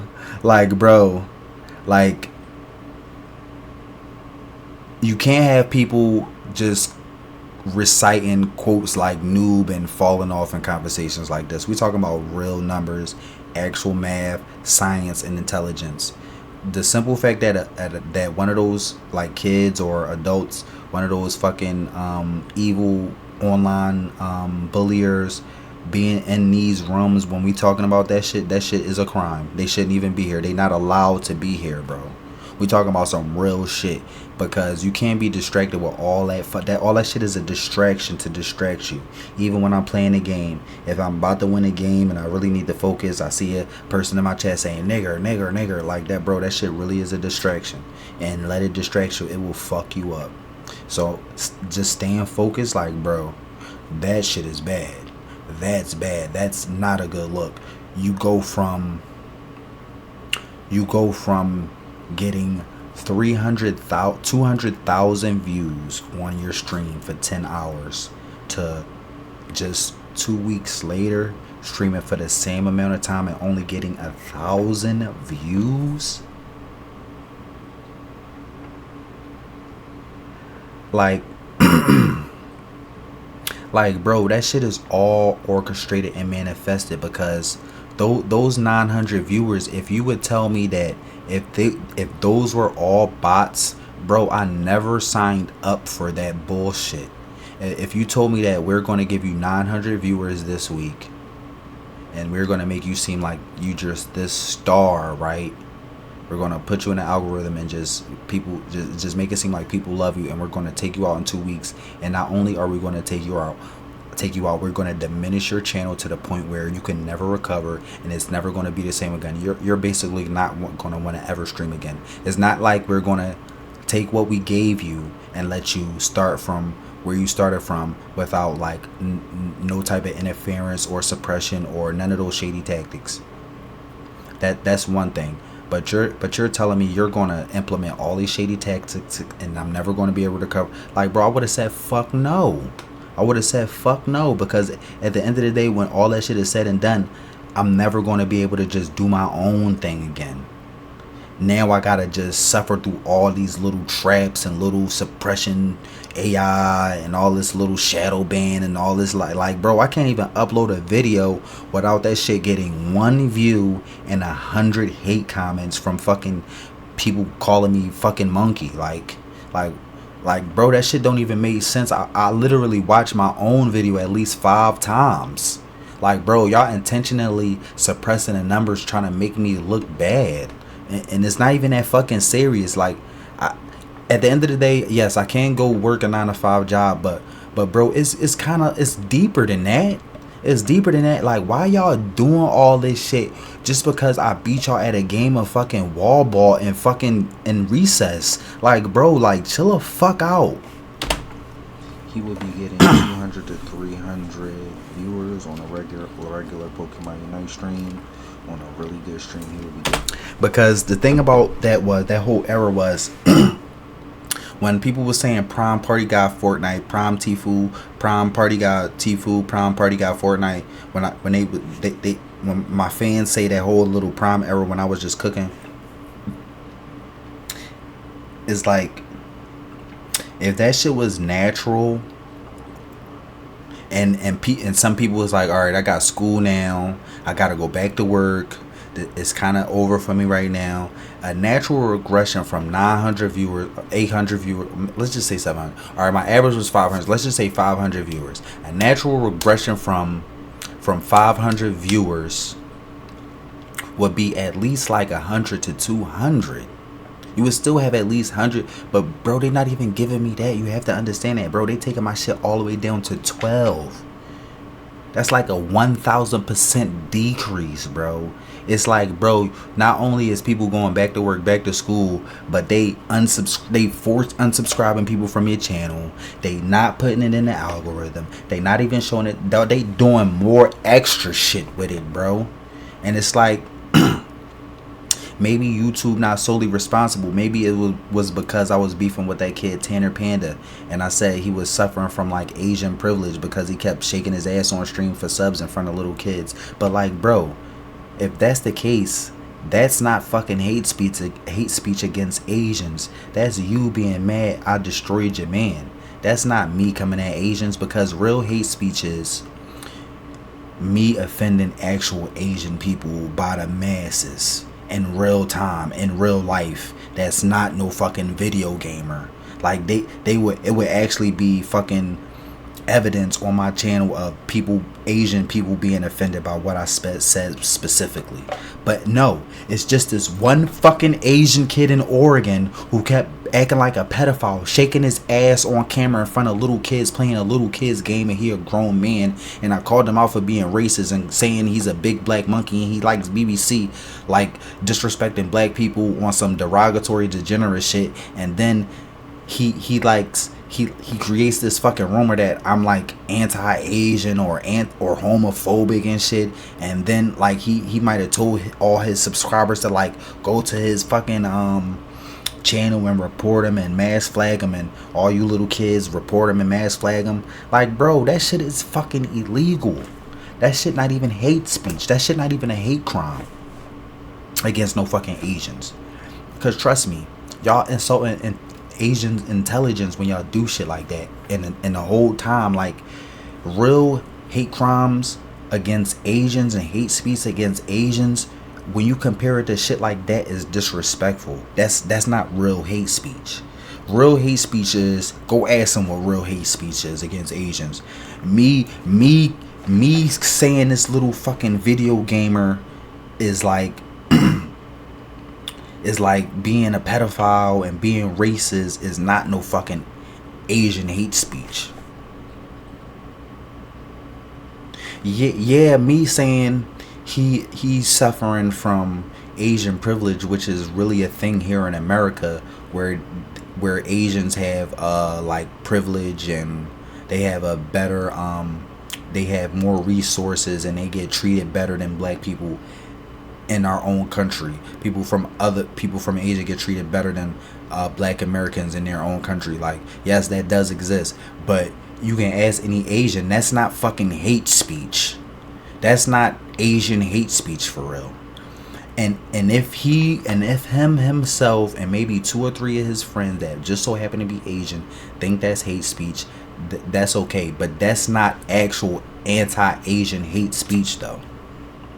And it's like, bro, I'm not really even trying to explain that shit for real, because I really know what it is. But it's the simple fact that you got a fucking machine that'll take how somebody is butthurt on the internet, and you'll consider that to be actual hate speech, and you'll put a fucking machine behind that to fucking mass flag somebody. Is a fucking crime, when it doesn't even qualify to be real fucking Asian hate speech at the end of the day.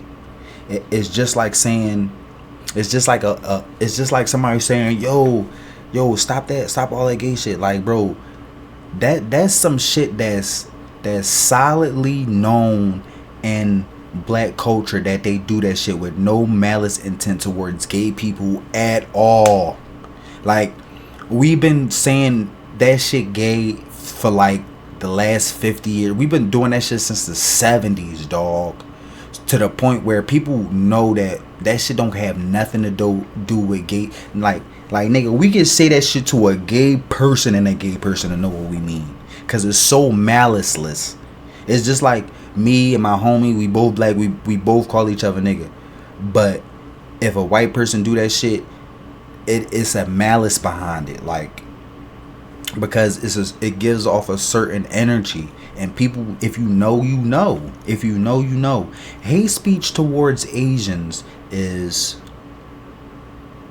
going on a fucking rant every day talking about how much you hate Chinese people and doing like all these like corny little stereotypical Chinese comedy jokes, which I never fucking do at all. The only time I love Chinese food, I love Panda Express, I love anime, I love Japan and China so much. I love the Philippines so much. Like, nigga, I be online talking to people from Japan and the Philippines and China all the time.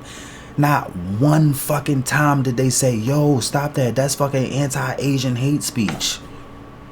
Never, ever.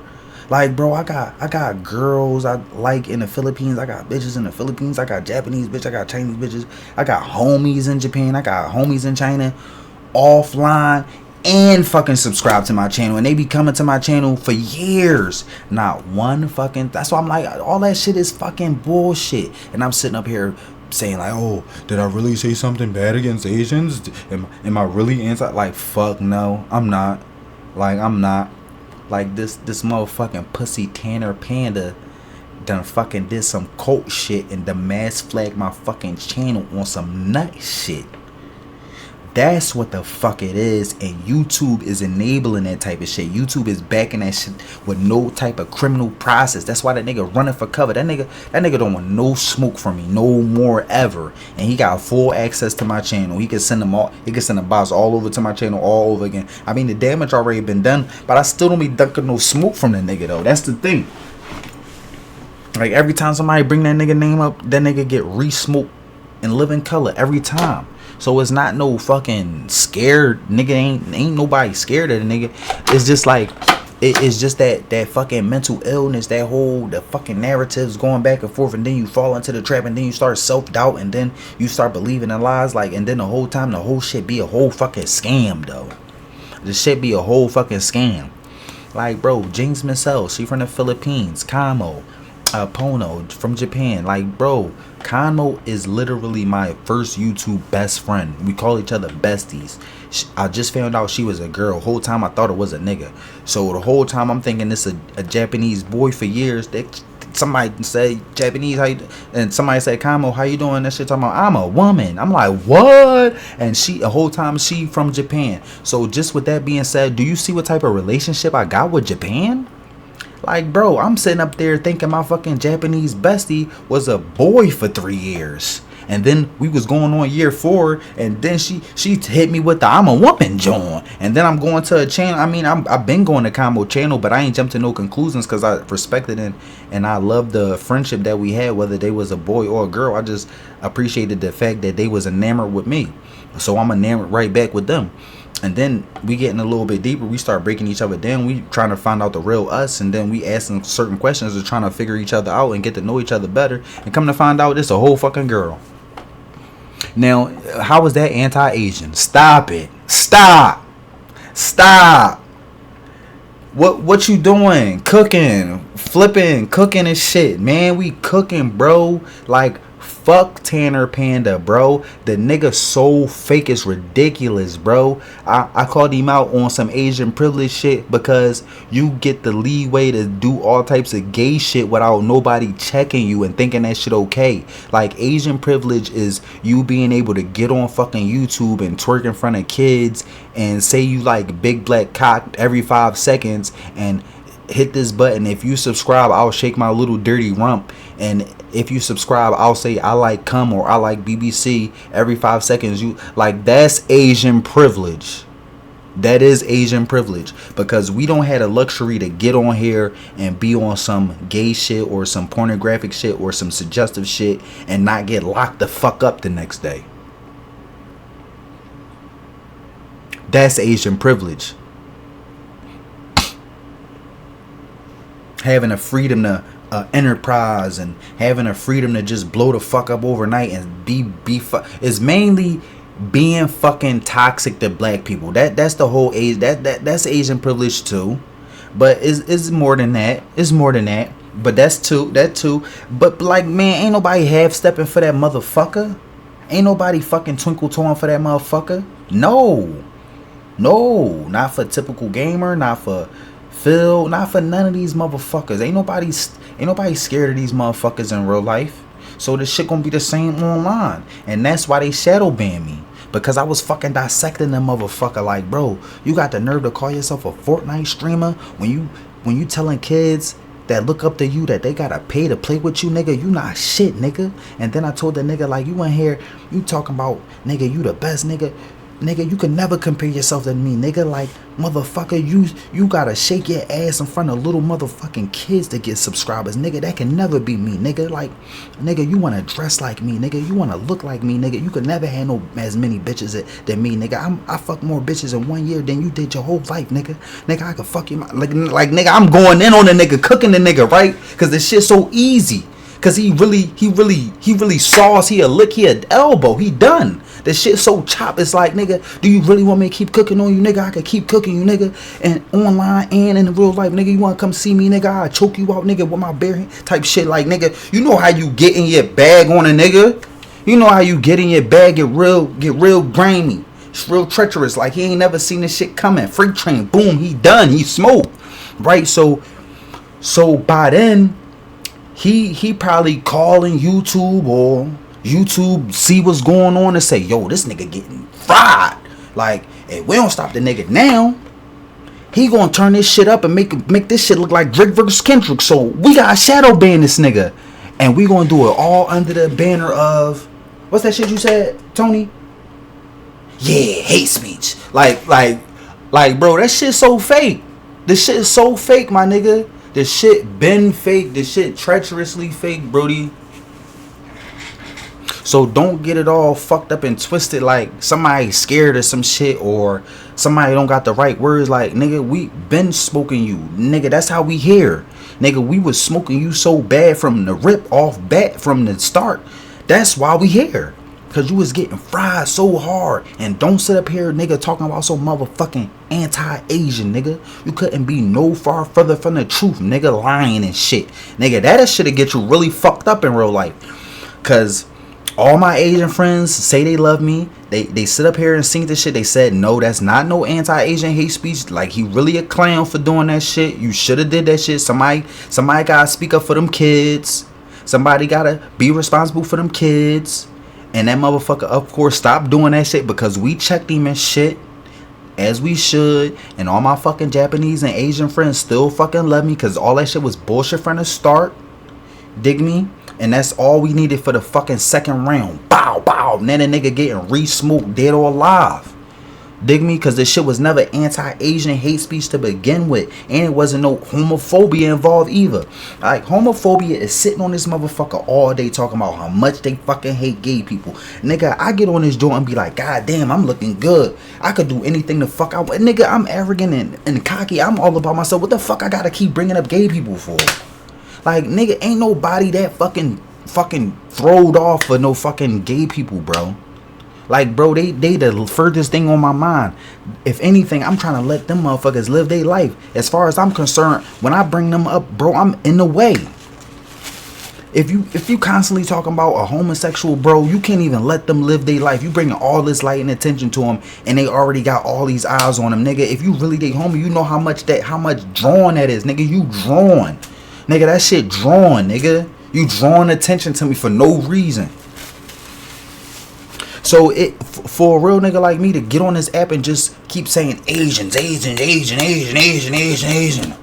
Oh yeah, gay. Like, bro, that shit takes so much effort and energy out of me. It's so pointless, nigga. This shit all a fucking lie. They living behind all these little societal constructs and little narratives and lies and little trends and shit. Like, bro, all that shit is bullshit. And for real, dog. Like, not one time have I been anti-Asian for real. Never. Never am I ever anti-Asian. I can never be anti-Asian if I always eat Chinese food and publicly say like, dog, I fucking love this fucking food and I get some fucking more. So with all due respect, I gotta respect it. How the fuck I'm eating a food nonstop and I'm trying to? That's not how we roll and shit. That's not how most people roll. You're not gonna sit up there and eat the food on some fucking fat sloppy shit, grease all over your face and shit, looking like you really loving the food, and sit up there and say, "Look, I hate the people that make this food so much." Like, bro, this shit be so donkey dumb shit, bro. And that's why, dog.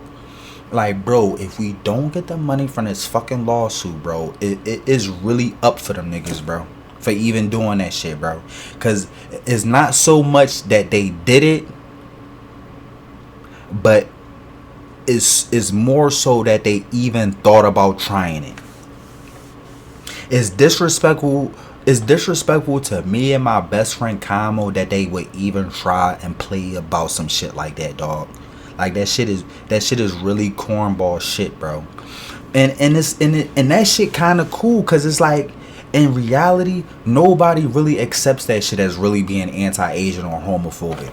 Because in actuality, how that shit work is, everybody in that community, and it's millions of them, they will all flock to the thread that one of their leaders brung up and say, yo, this is kind of bad for us, what you think? They will all come here, and there's no traces of that on my channel ever. If anything, you will find maybe 2 or 3 comments out of this whole fucking spectacle. And we talking about in a situation where it's real hate speech, anti-Asian or homophobic, dog, them comments is coming by the millions every day. It ain't no ifs, ands, or what's about it. At any given time, you can go back to the thread or go back to where the shit is all going, and you'll see some shit from 5 minutes ago. Nigga, you can't go to my channel and see some shit from 5 days ago. Like, bro, the way they did it is they mass flagged my channel, and then they sent some little kid to pretend like he was Asian to leave a comment and say, oh, I'm so sad you're being mean to Tanner. Like, you don't sound like no fucking Asian business owner who got deep ties to Asia and ancestry in Asia, and you're highly offended about how I disrespected your family. Like, you sound like a little fucking kid that's just doing what Tanner say. And it's only 2 fucking comments. Bro, that's not how that shit work. If that shit was really harmful to Asians, bro, they be here by the fucking millions non-stop, falling asleep on my page, monitoring and shit, making sure I didn't. Like, bro, I be getting so much revenue off of that shit, bro. They would have to demonetize me, bro. None of that shit has happened. All that shit is a fucking lie.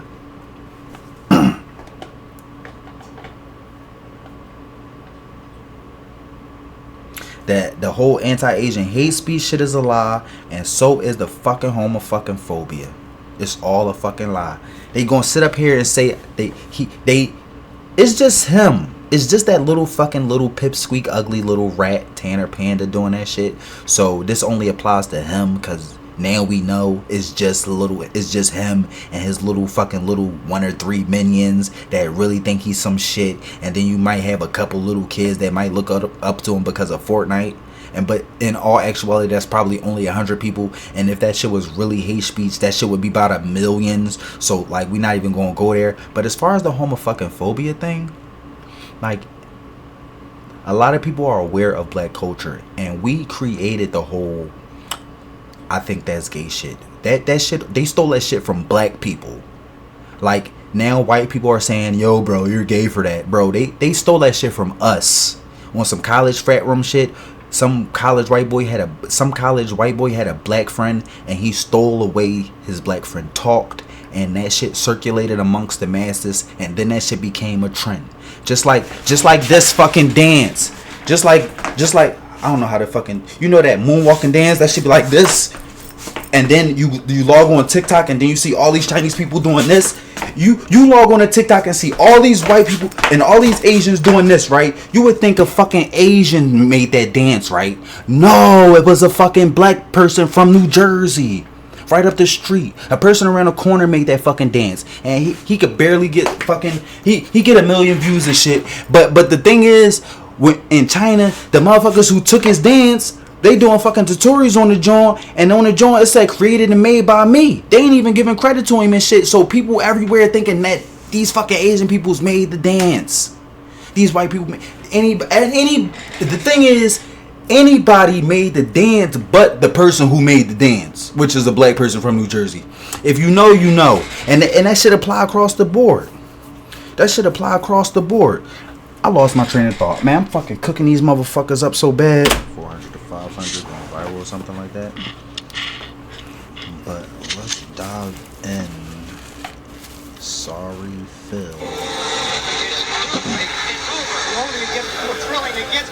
And as you can see, with the information I provided, I actually watched this kid. I was studying, and yeah. Skippy or some donations. Thank you, Skippy. Oh yeah, I think I was talking about homophobia, right? It's like, bro. Bottom line is, ain't nobody homophobic, man. The bottom line is they trying to weaponize our own slang against us. Meanwhile, they get to steal our slang and monetize it free of charge. So they get to weaponize it and say, you know, you can't say that no more. So every time you call another, even though you black, every time you call another black person a nigga, you gotta do 2 years in jail and you gotta pay a $500 fine. And oh yeah, and white people get to say it for free, and y'all can't do nothing about it. Like, bro, what the fuck, yo? Like, here we go with the fucking stealing property shit, the intellectual theft shit, man. Y'all always trying to fucking weaponize shit against us and monetize it for y'all. Like, fuck y'all, man. Like, fuck y'all, man. And for the record, I don't got shit against gay people, man. Like, and y'all know that shit. And my gay friends is still my gay best friends to this day. I got all kinds of friends. Asian friends, girlfriends, male friends, friends that are little kids, friends that are really old. And I also have like LGBTQ friends. It's 2024. You got friends of all fucking shapes and sizes and colors. Like, there's nothing wrong with that. That don't mean I'm gay. Like, I'm a heterosexual male and they respect that, and they're homosexual male or homosexual female or lesbian or bisexual, and I respect that. That's just normal fucking shit. You learn that in fucking middle school, or not even middle. You learn that in high school. You see gay people in high school all the time, and even in college. So you can't tell me like that shit is not just normal. Like, how else would it be? Like, the whole thing is, the real traditional LGBTQ class of people we relate to don't focus on trying to spread their ideology onto kids. That's the topic at hand. And if you disagree with that, you're under the whole superficial homophobic now. Like, that's what qualifies homophobic. Me not wanting you to hire a trainee, me not wanting you to force my kids to sit on the trainee lap. Like, that's what you call homophobic? Like, that shit is not fucking homophobic, bro. Homophobic is using your platform to disparage that community every time you get the chance. Homophobic is the actual definition of homophobia. Let's look at this shit. I mean, I ain't even gonna pull up the definition because Google gonna give you some whitewashed version and make you look guilty. Like, but actual homophobia that's respected in society is not what they trying to paint homophobia as. Homophobia, actual homophobia is when you're the etymology of homophobia is homo is like, let's look this shit up. Since we getting deep in this shit, let's just try to show this shit, okay? Let's see. Definition of homophobia. Homophobia. Dislike or prejudice against gay people. Exactly. And even though that's a whitewashed version, like a courtroom type of guilty plea verdict homophobia version that Google is giving you, it's still not what they trying to paint it as.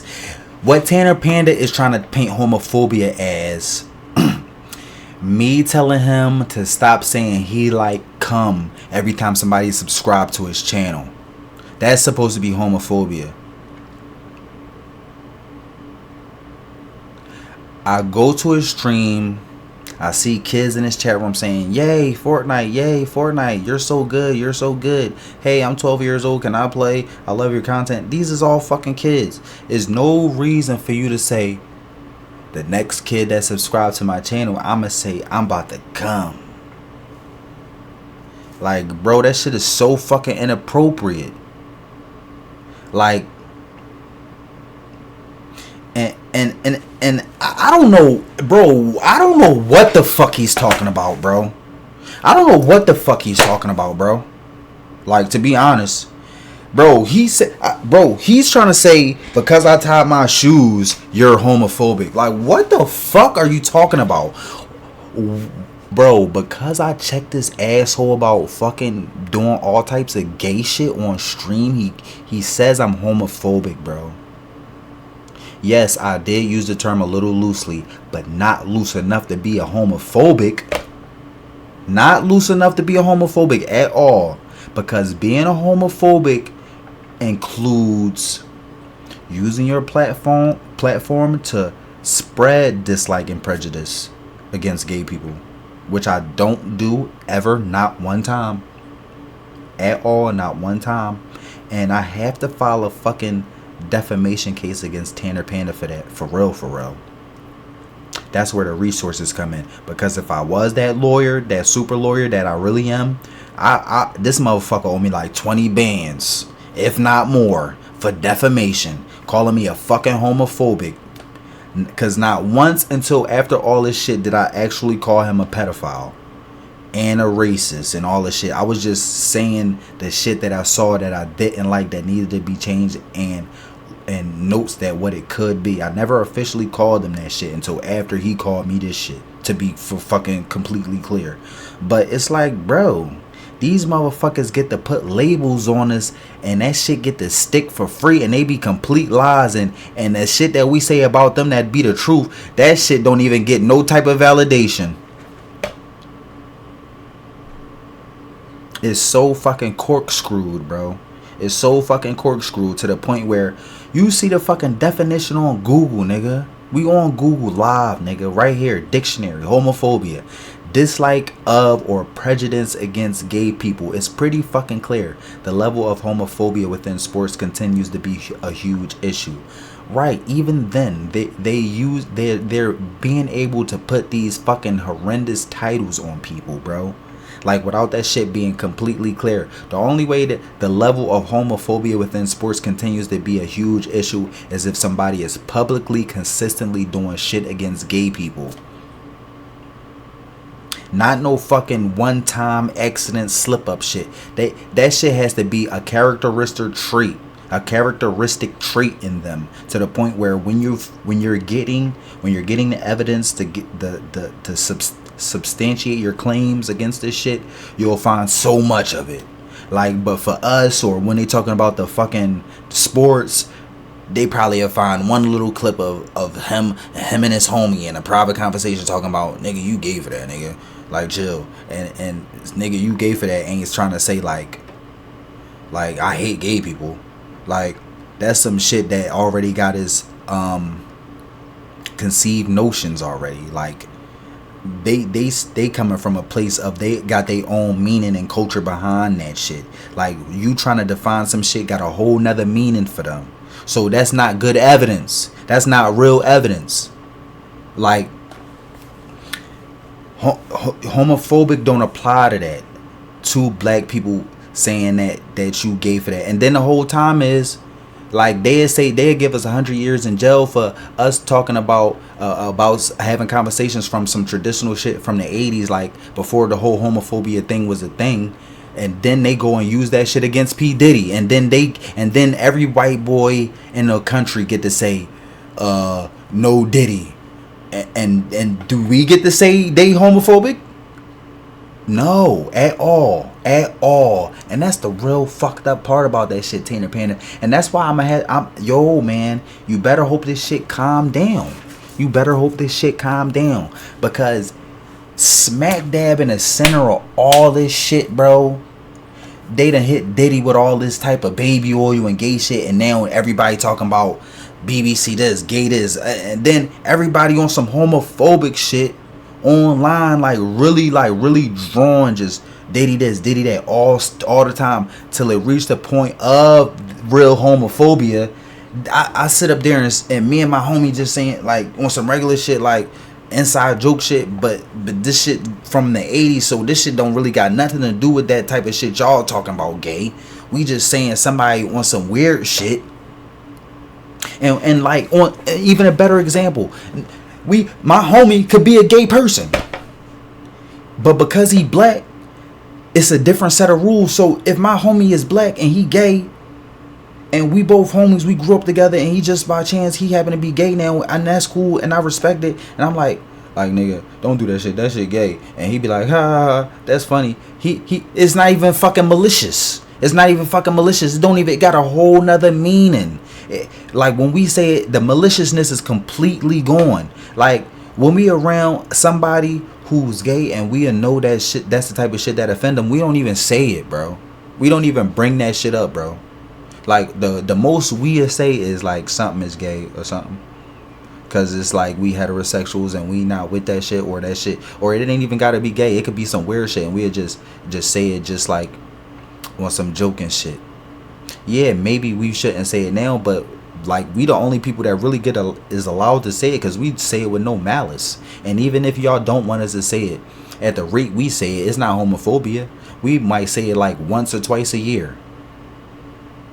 On some random shit, so it really have no effect on nobody. We don't go around attacking gay people. Like to dislike or be prejudiced against gay people, do you know what that really means? That means you gotta be hateful, spiteful. Like you gotta physically harm or entice physical harm against a certain group of people, gay people and shit. Like cracking a fucking joke in your crib maybe once or twice a year, that's not fucking homophobia. Also, what's not homophobia is me saying, yo, stop being gay, stop pretending to be gay in front of these little kids for clicks and views. You're a grown man. That's also not homophobic. That's also not homophobic in the sense of the word, in the biggest sense of the word, man, or whatever that saying is. Sorry, I'm trying to sound smart. But you get what I'm saying, man. Like being a grown man defending children, telling you to stop. See, the real homophobic is actually Tanner Panda. Because he's actually showing dislike and prejudice against gay people, because in the grand scheme of things, you're being offensive to gay people every day in your streams, using your platform to disparage gay people by pretending to be like them, playing a heterosexual man, pretending to be a homosexual man for clicks and views, being disrespectful against the gay community. How you like that? That's the kicker. That's the kicker. That's where I come in.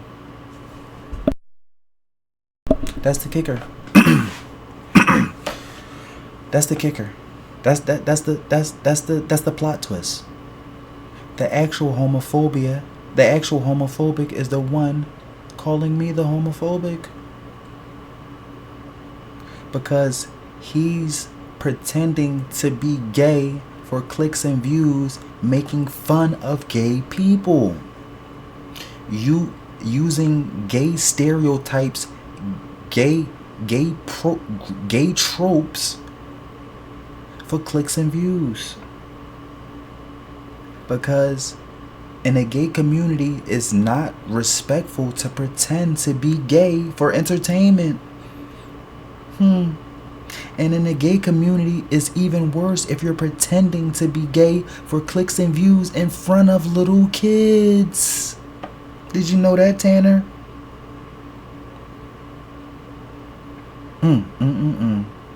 That man is a chicken cooked, man. That man, if we talking about a fall off, this is This is foundation for a fall off right there. That's foundation for a fall off. Finding out your child is potentially watching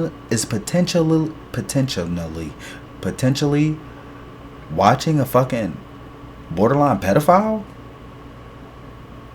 in real time. Those is the parents that saying you can't watch him no more, subscribe forever. That's a real fall off. Because when parents find out who I am, they realize that I overqualify. So it'd never be a real fall off for me. But for him, that's actually grounds for a real fall off. This will be the end of his career.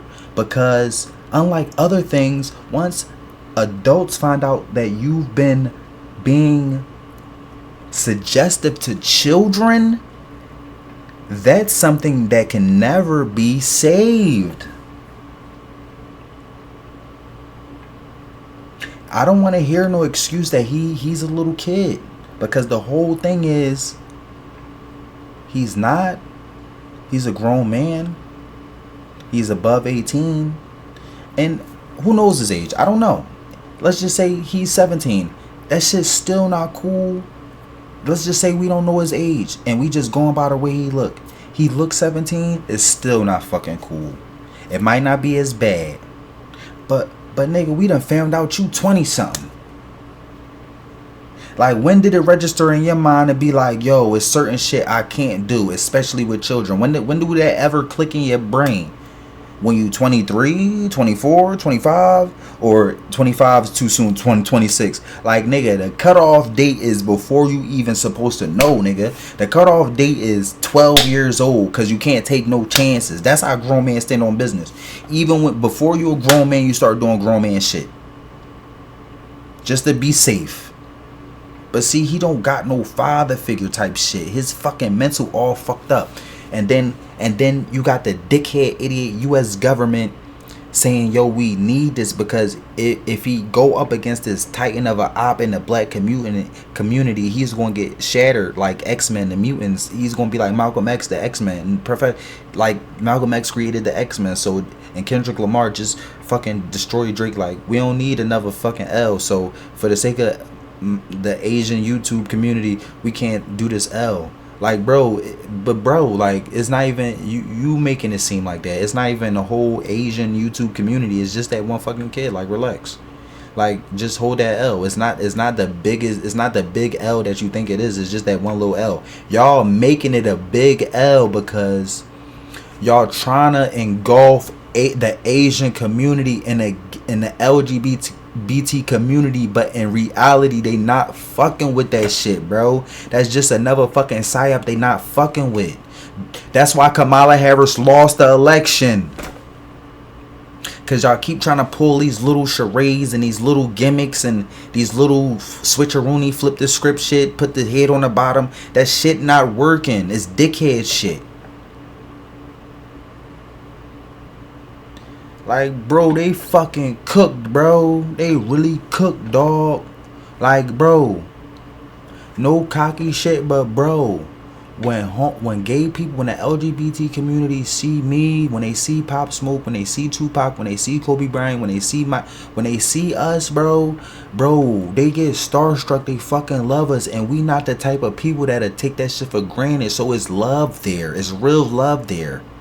Y'all trying to fucking disturb the fucking relationship between the black community and the LGBT community and the black community and the Asian community, and all three of us together. Like, we all love each other. Y'all can't infiltrate that. Y'all can't infiltrate that. A bunch of fucking a fucking YouTube check and a bunch of fucking view. That shit ain't gonna change how people really feel in real life about, dog. Did you not see Malcolm X and Martin Luther King with all those different people? Like, bro, it's real love there in the streets. Like, when the shit hit the fan, we knocking on each other's door checking if we good. You know what I mean? It's a different type of bond there. We got real love there. That all that internet shit, that shit fabricated. That shit is specifically just for y'all on the internet. Because in real life, that shit do not apply. Don't nobody fucking... You, like... I understand about the whole Chinese store thing, and that's a video for a different topic. But the relationship I got with the people at the Chinese store ain't really personal. That shit ain't personal. Like... Just because I want to open a store on my block in my community that's all black and I want a black owned store, that shit ain't because I hate Asians. Like, yeah, because I know that the U.S. government is weaponizing Asians. Like, they're using Asians, and it's all poverty based. They using us just like they using y'all. So it's really not nothing personal against y'all. If anything, we trying to all wake up together. So that shit is all fucking love. Like, this is gonna be the whole death of Tanner Panda in this video. Tanner Panda is dead. Like, everything he says is a fucking lie. Everything he does is a fucking gimmick. He's such a fucking knockoff, washed up version of anything he's trying to be. And all he does is fucking sit up there and listen to fucking black rappers, Juice WRLD, of all these all he does is like worship, black worship, and then he sits up there and trying to use his Asian privilege to weaponize and fucking destroy any fucking black opposition he come across. That's all that shit is, bro.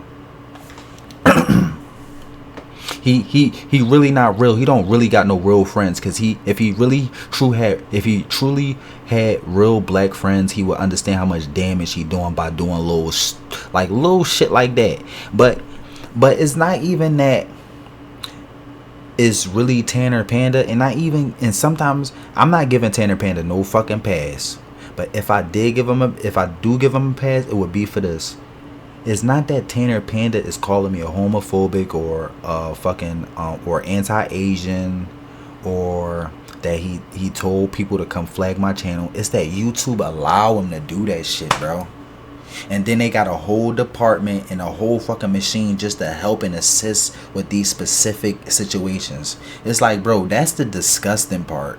Like, it ain't nothing to be beefing with a fucking Asian Fortnite streamer on the other side of the country online. That's really not a big deal. And he can eat, he can get his little views up. He could be better than me. He got more sub better than he could be better than me in Fortnite or whatever. I look better than him. I get more girls than him. I got more clout in the streets. I'm a better rapper. I'm a better music artist. We different. We similar in some ways. We different in some ways.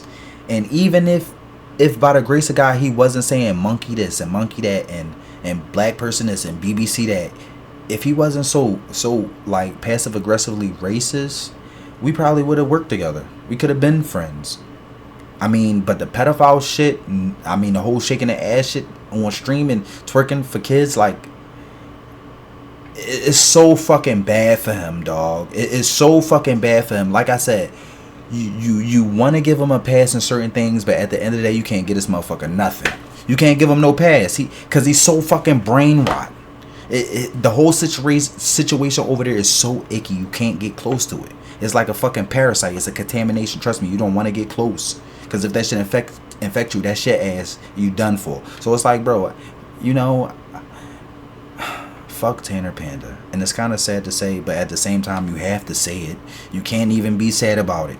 Because it is what it is. But it's like, bro, if he wasn't in a different dimension, if he wasn't acting gay, pretending to be gay, pretending to be Aiden Ross or I Show Speed, race baiting and shit, calling people out the name and being racist, passive aggressively racist with these racist tropes, saying monkey this, monkey that, BBC that, the whole internet culture thing.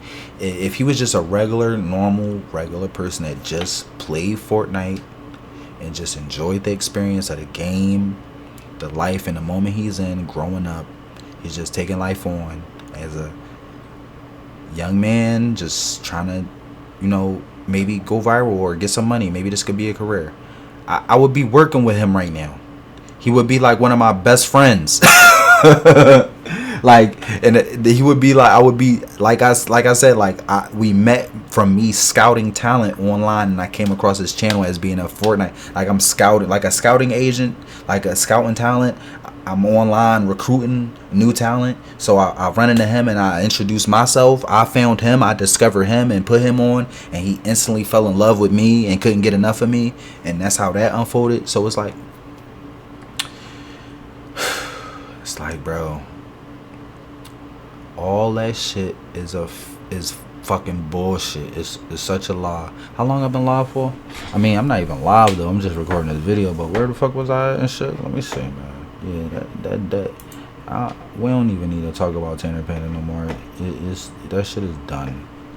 That shit is low-key done. But we're gonna wind up talking about him all the time because he plays such a role in all this bullshit. He's gonna be talked about in the most negative way for until this shit clears up. Until my channel can be restored, and until I be compensated for all the bullshit I've been through.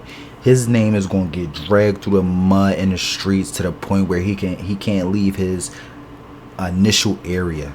He won't be able to go to California. He will only be able to go to those little conclaves, those little private pockets in America where there's no black people or no people that has no access to the talk and pop culture in the streets, because they'll know like, yo, bro is the number one pedophile, the number one racist, like fucking Asian white boy wannabe Peterbot low life scumbag. Like, he fucking ruined Party Guy YouTube channel on some drawing shit. Like he's don't even fuck with him. Like, bro, yeah, YouTube going glazing forever. Yeah, we know that. But in the streets, the least we can do is like stand on business, man.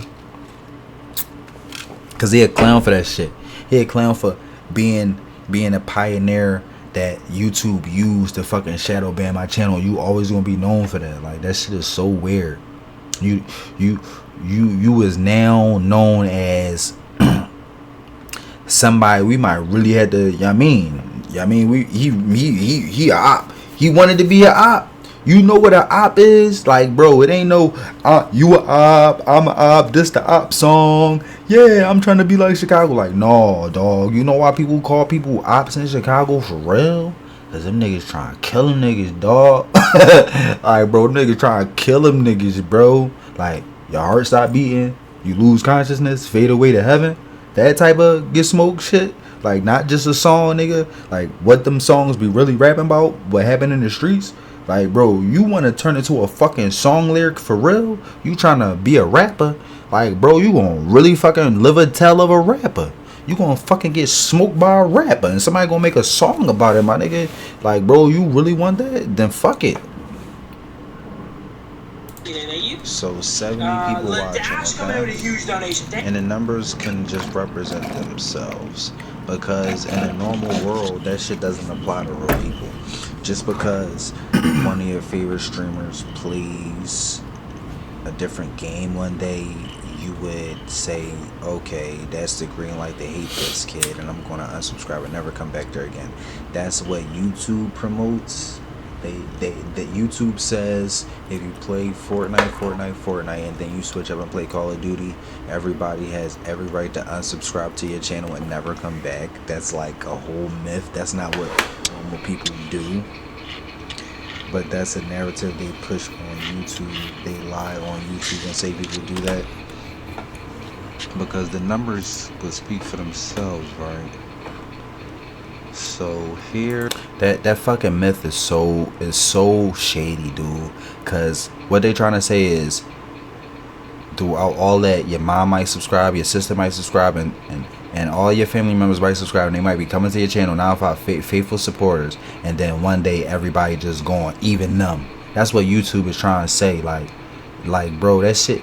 And then, like, even if your relative family do come back and your friends and so they'll still make the views look like ain't nobody there, just to reinforce like the fucking narrative. Like, bro, this shit is so fucking cringe, bro. It's so childish what they doing with this shit. Here you get a Pokemon Unite Phil Eunice live stream, 2.6 thousand. It's to reinforce they little apparatus with shadow banned. It's like, why would your sister and your brother want to come back and see you like this? It's like, I come to the stream now, he always crying, he always raging, he always heartbroken, he always sad, complaining about the shadow ban. He always say there's nobody there, there's nobody like in the stream no more. He quote unquote falling off. Like, you know, it's not that I don't like you no more, bro. It's just like, I don't even want to deal with this shit no more. Like, that shit stressing you out so much that shit stressing me out, bro. I'm done. And then it reinforces that effect. So now you so stressed out that people starting to feel your stress and becoming stressed out because you stressed out so much, and now they just like,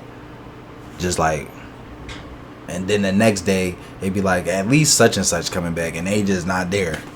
They not coming back no more until you get a little bit happier, and they won't even know when you happier. To be honest, they just probably never gonna come back or hear about you being happy and be like, oh hey, it's long time no see, huh? That should be like, yeah. That's up there for him. That's up there. That's one of his premium brands, Pokemon Unite, his main game.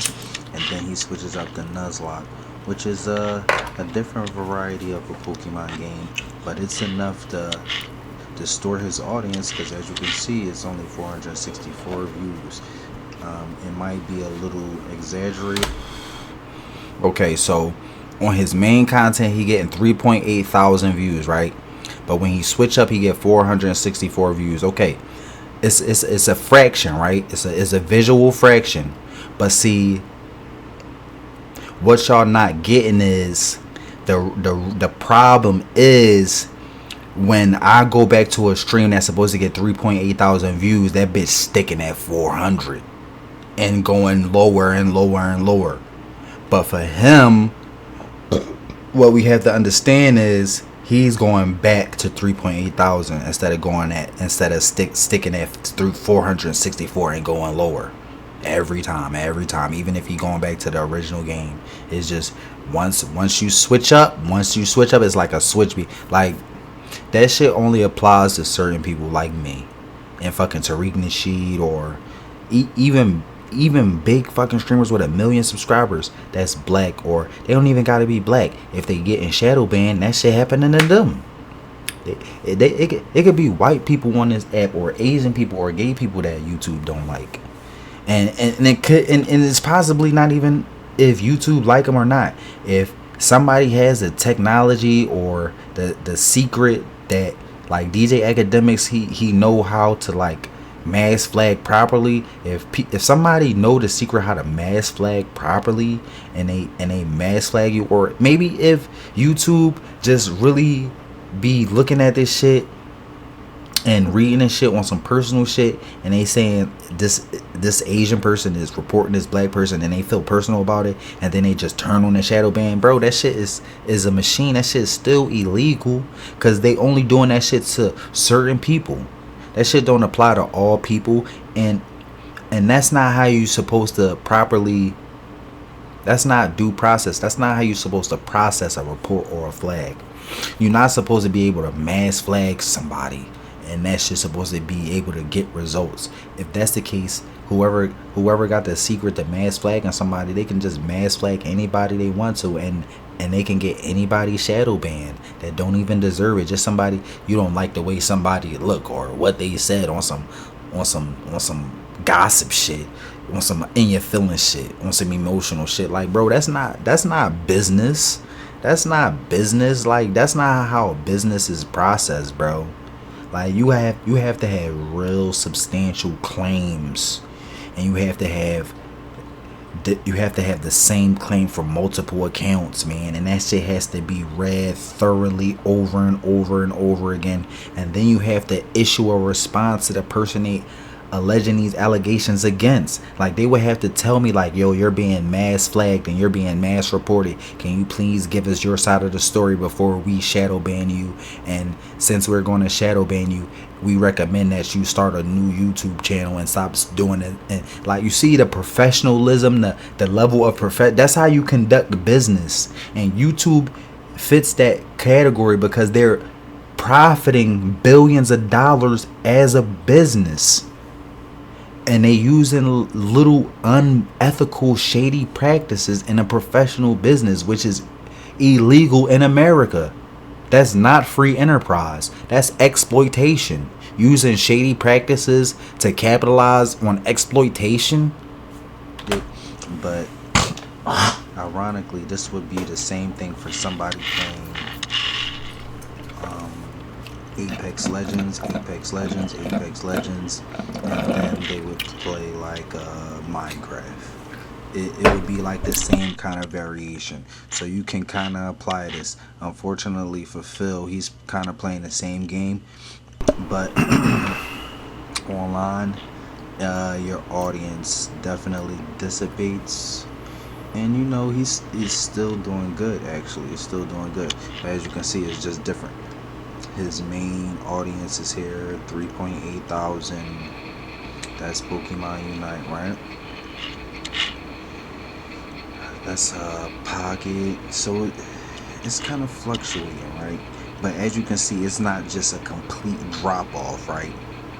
He has the freedom to fluctuate. He's not just waking up one day and then everybody's going, right? Because that's not normal, right? So the rules don't apply to him. I'm sorry guys, it's 5:30 in the morning and I've been doing this since 8 o'clock last morning. So I've been doing this shit for like a whole day. So I'm kind of like and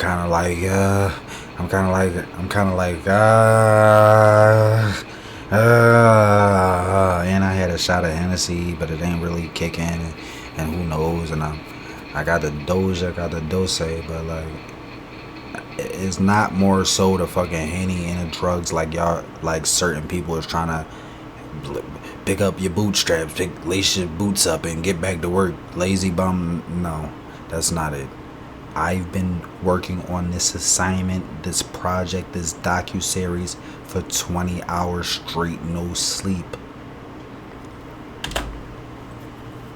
But this is what a normal content creator fluctuating between two games look like. It's not a significant drop off. Like you might lose maybe half, but not your complete audience, you know. And your audience, and the next time you stream your main game, your entire audience isn't gone, you know. It isn't a permanent like cripple on your channel playing a different game. But the rules apply for certain people, where if you switch games, you lose all your audience. You lose everything you built. Everybody's gone because you switch the game one time. YouTube lies to certain people to make them feed into the sheep mentality on YouTube. But this was a great example. Thank you, Phil. So he has 70 people watching, but on a regular Pokemon Unite stream, it will be about 300, 200 people watching, 250 people watching, Phil, normally. So rank 1 Venom, how to level up on Tank Marvel Rivals, right? 1.7 thousand. So right. And Phil, if you watching this, if you decide to finally watch one of my videos, and you just watching because you want to see what I said about you, and you don't want to like it or subscribe or leave a comment because you're just such a superstar, right, Phil? It's not more so about me not liking you, Phil, because I do, but it's more so about showing somebody's channel who's not shadow banned. He's not just losing his entire audience, and this is a great example right here. Okay.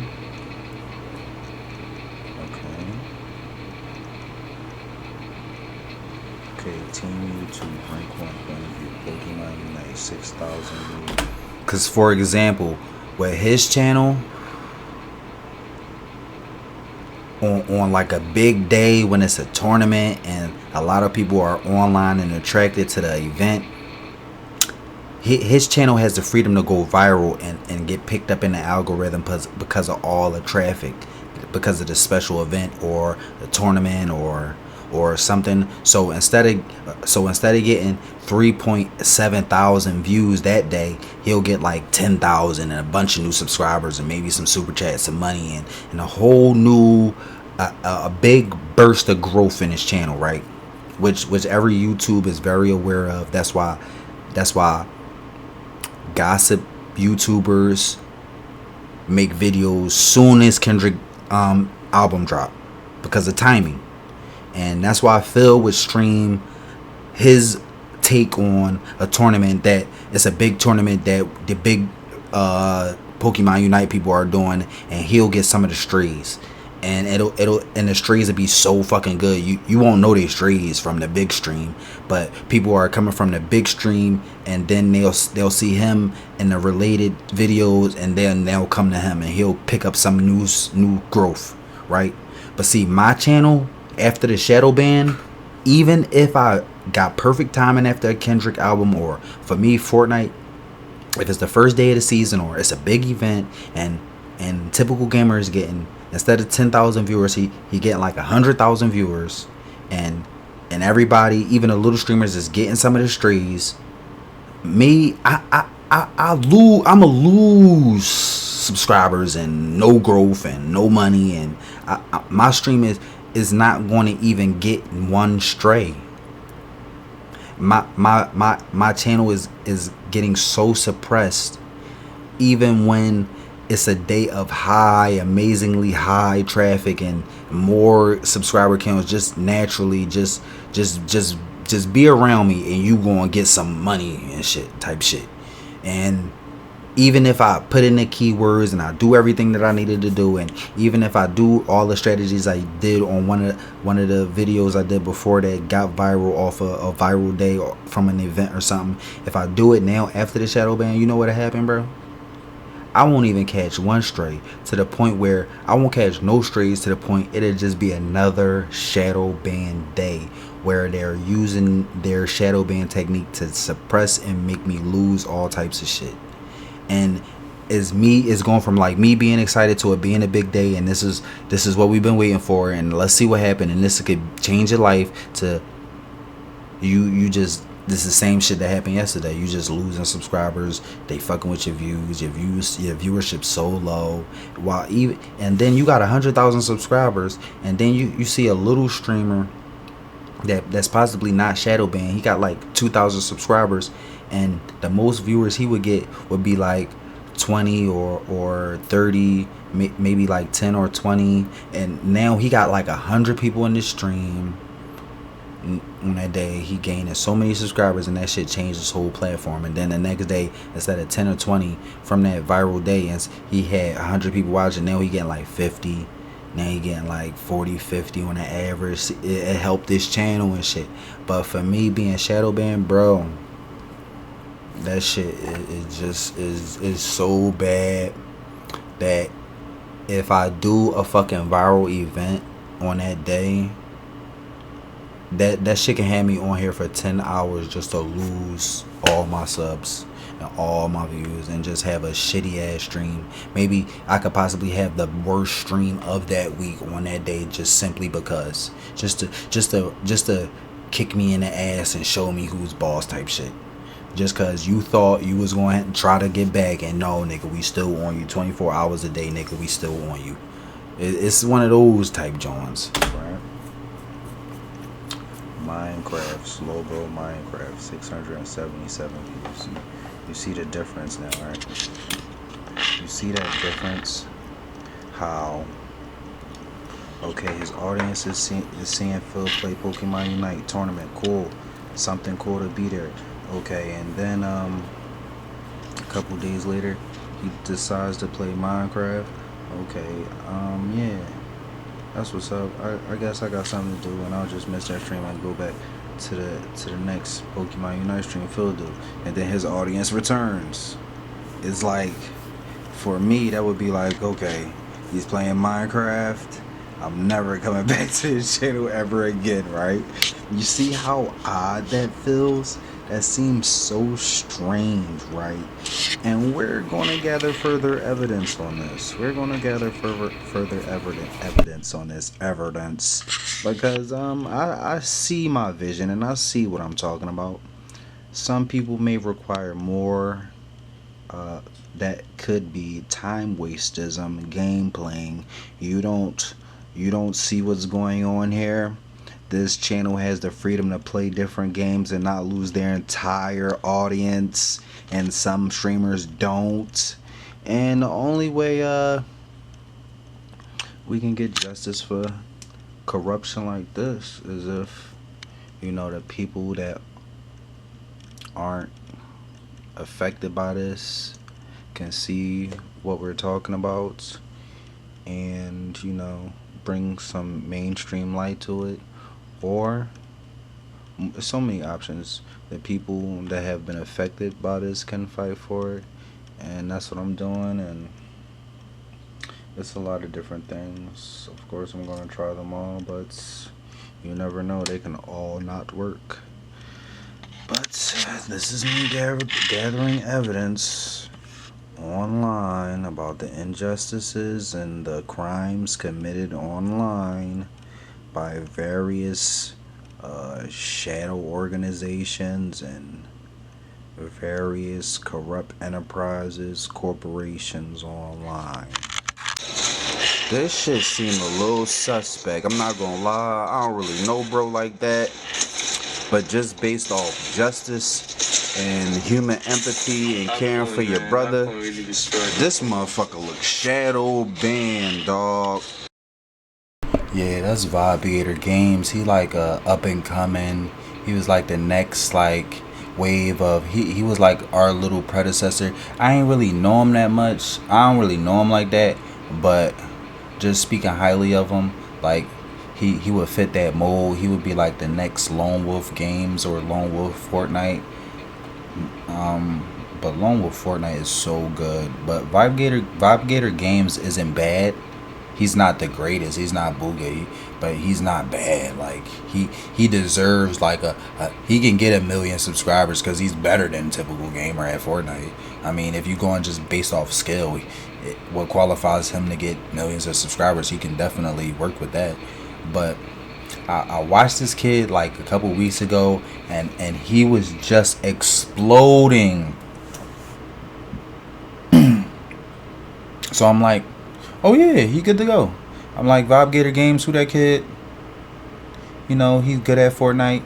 Now then it's like, oh, he doing YouTube shorts, and then you like, is he getting a lot of views? And it's like, yeah, he's getting some views. Then it's like he's getting a lot of views now. So now he's gonna, grow, and he's gonna get some money, and he's gonna be happier.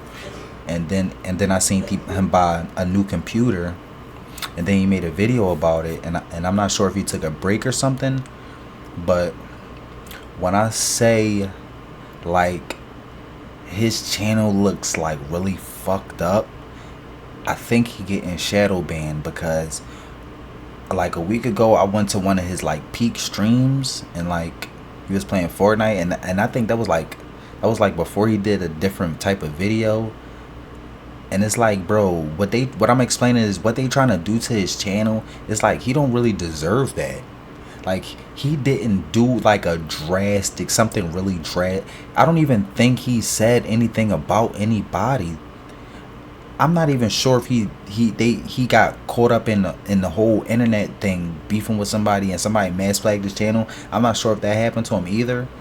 I'm not sure if YouTube is just plain out targeting black Fortnite creators or what.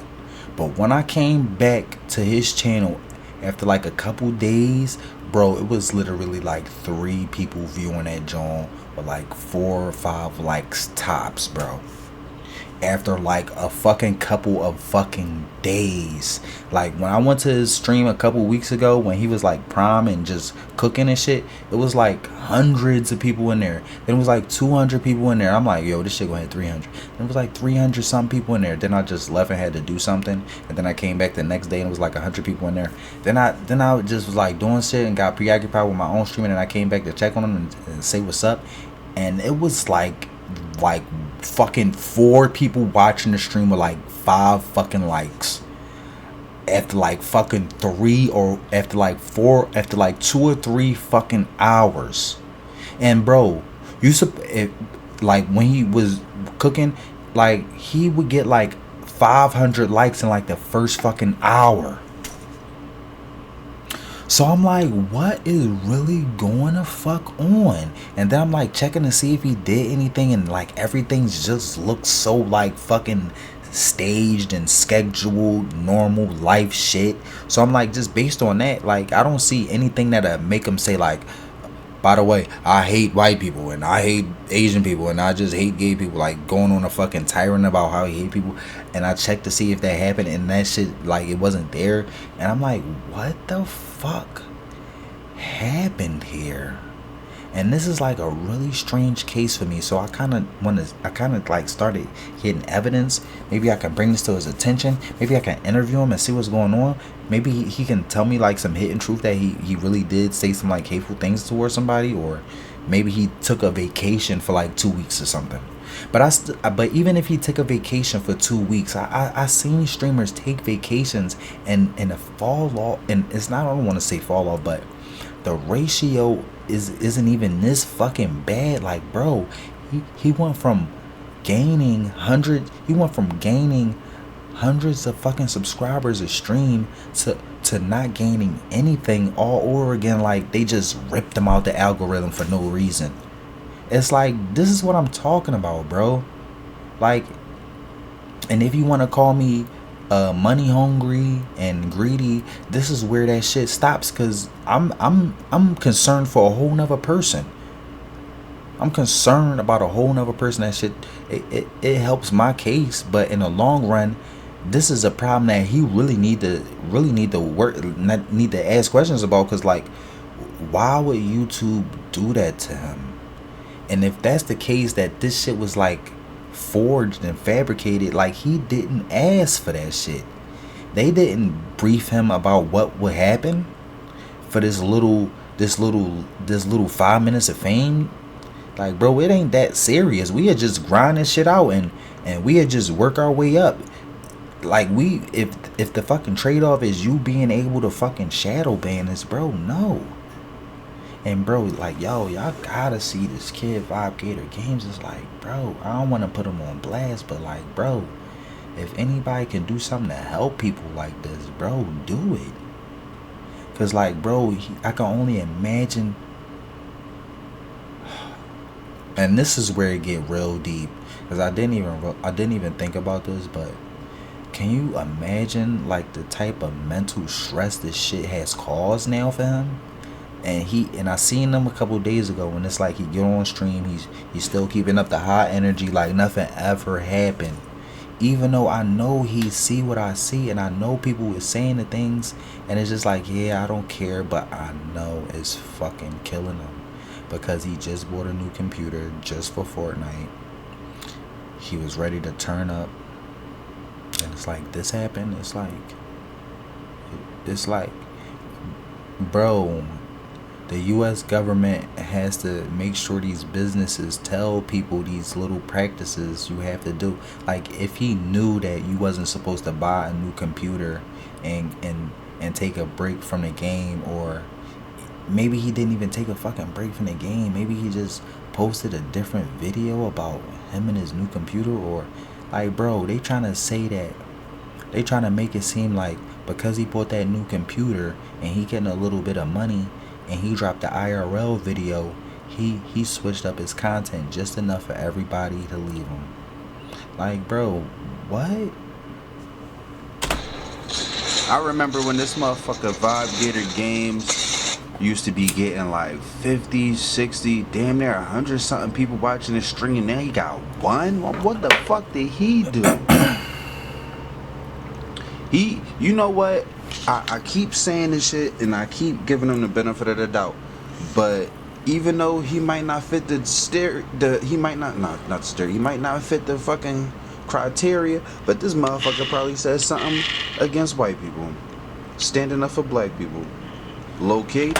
And it's not even like YouTube is looking for people that's saying stuff against white people or white inferiority or white supremacy or racism and all that shit. They probably looking for motherfuckers who got the signs of a motherfucking revolutionary. Like, he probably said, I love black people. He probably said, I love black people, I love my people. And that's probably was just enough to say, yo, this nigga gonna be a problem. He gonna say some shit about some Martin Luther King, and that nigga gonna say he don't like white people soon. Or he probably not. They just making assumptions based off having self-pride. They basically saying they don't want black people to be on here being self-prideful. like they don't want people being on here saying I love Martin Luther King, or or they probably looking for something a little bit more egregious, like saying I love like Ida B. Wells, or unsung black hero that is like Malcolm X, or like Black Panthers. Let's use Fred Hampton. Like, to them, Fred Hampton is like, no, that's too blackity black. Like Martin Luther King, okay, we get it. Yeah, we all love MLK, but Fred Hampton, no, that nigga was revolutionary. So if he's saying Fred Hampton, we gotta cut this nigga off at the head. We gotta cut him off right now before he get too big and get like, dog. They just using like little racist shady practices, bro. Cause like, bro, I literally see no fucking evidence of this man saying anything that fits the other criteria of the other shit. Like now it's just showing us like this shit is so fucking vague, bro. Like you could literally get on stream, and because you're black, you fit the description, and you may get shadow banned. Like bro. Cause I don't understand why else would they target this man like that, streaming for 4 hours, got one person watching. Now I'm here to testify for this man. He don't know me, I don't know him, but just being honest, bringing truth to power, speaking up for the benefit of your community. Like, I used to watch this kid with hundreds of people watching him. Now in 4 hours he could barely get 2 likes, bro. This kid is fucking shadow banned, dude. And he don't even fucking know it. He must have said some shit about black people. He must have said I'm black and it got even worse, because if he was doing YouTube shorts format, it wouldn't be this bad, like 1 or 2 people watching. But he gave up on shorts because the viewership dropped so bad. And I know he did that because I did the same thing. I was so upset about being shadow banned. I'm sitting up there trying to switch it up to see what worked, and it just keep getting worse and worse. And it's like, bro, it's nothing you can do to help you. No matter how many times you try, it's just going to get worse, because the only thing that's going to happen is you're going to get more fucking stressed out. So right now it's saying like 1 person watching, or maybe it was like 10 people watching. But bro, if you go from 80 people watching, 70 people watching your short stream to 10 or 11 people watching your short stream, you probably trying to get back up to those 80 viewers, or you just want to switch it up just so people can like get off your ass and show that you don't really give a fuck. So you go to OG and it just get worse. I'm proud of some shit. He must have said something uplifting for black people, because they is fucking frying his channel, dude. Like, bro, let me be the first one to speak for this kid. Vibe Gator Games, bro. A Fortnite player. Like, somebody I was recruiting a couple months ago. I was scouting his channel, looking at the potential. He had hundreds of people watching his stream, to the point where this motherfucker bought a new computer. Now, I ain't even gonna go to the video. You just go to Vibe Gator Games and look at the fucking views for yourself. I ain't about to sit up here and fucking baby walk y'all through this shit, man. Some of this shit y'all gotta do on your own. If y'all in a search for truth and answers and the reality behind YouTube, they shadow banning black content creators to oblivion, dude. Let me be the first to vouch for this man and my personal testimony. Like, even if a nigga on his joint watching this shit, like, bro, that stream over. You only showing us the end of his stream. Bro, you a dumbass. Because you should be able to see those fucking likes. How the fuck you got 2 likes in 4 hours, my nigga? Bro, that shit is not normal. You're not about to sit up here and tell me he's that bad. And just the other fucking day, he had a fucking 800 likes on a fucking short stream. And a couple days later, he only getting 2 likes. Bro, no fucking way. No fucking way. And if you want to call it that way, then why the fuck was YouTube glazing his dick so hard the other day? Like, what? Like, why did YouTube love me so much just the other day? before you start making me look so bad, you try to R. Kelly or P. Diddy me or Jay-Z me, and you try to make me look like this fucking animal. Explain to me why you personally were on my dick so hard in the first place.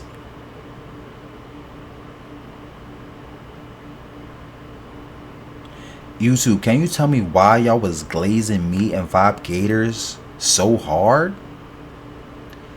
I can answer that. I'm gonna tell you why. Because you won't say nothing. You's quiet, like as quiet as a mouse.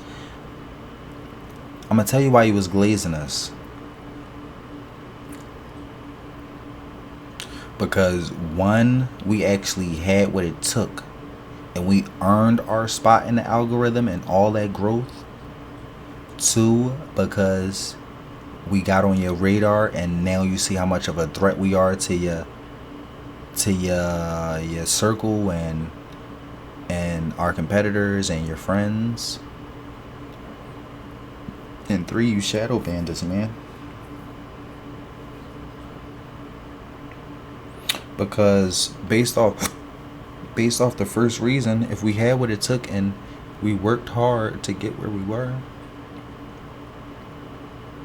then that means we earned our rightful place there, and we should be able to keep it because we earned it. Like anything else you earn, you deserve a right to fight for it. And like, we don't even get to fight for it. Like, it's just completely accessible to be ripped away. Like me and Vibe Gators and Hassan Campbell, we literally created the lane we're in. Like, we had to do something so significant and so unorthodox that it grabbed people's attention. And you can't just ride that off in a day or two. It's not like that.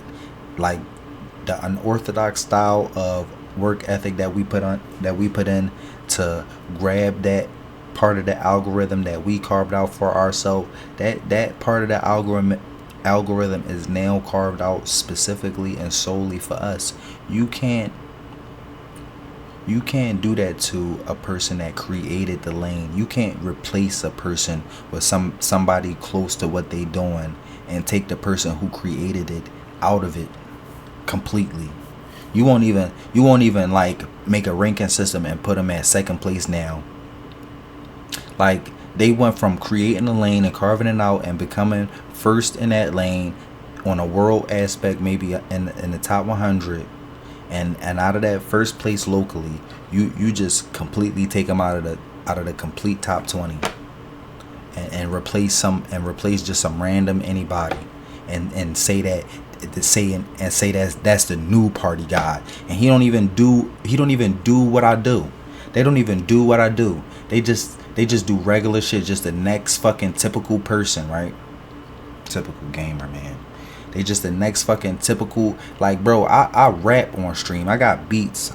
I got raps and beats. We be rapping all together. We be making songs. Like, bro, I got my own lane in Fortnite. We be rapping and making songs while we playing Fortnite. You can't sit up there and say this is the new party guy and this motherfucker don't even rap. This motherfucker, he listen to fucking Taylor Swift. He don't even know shit about hip hop, and you just give him my whole fucking slot and my whole fucking audience and my whole fucking algorithm. And the motherfucker, the only unique thing he do is that he just the motherfucker that you picked. He don't even try to do the shit out of it. It's just the fact that it might be an Indian, a white boy, or an Asian. Or he can even be black. But they gonna replace the black person ASAP, and then by the time they gonna replace, by the same way they replace 5 black people in that slot, it'll be 1 white person in that slot.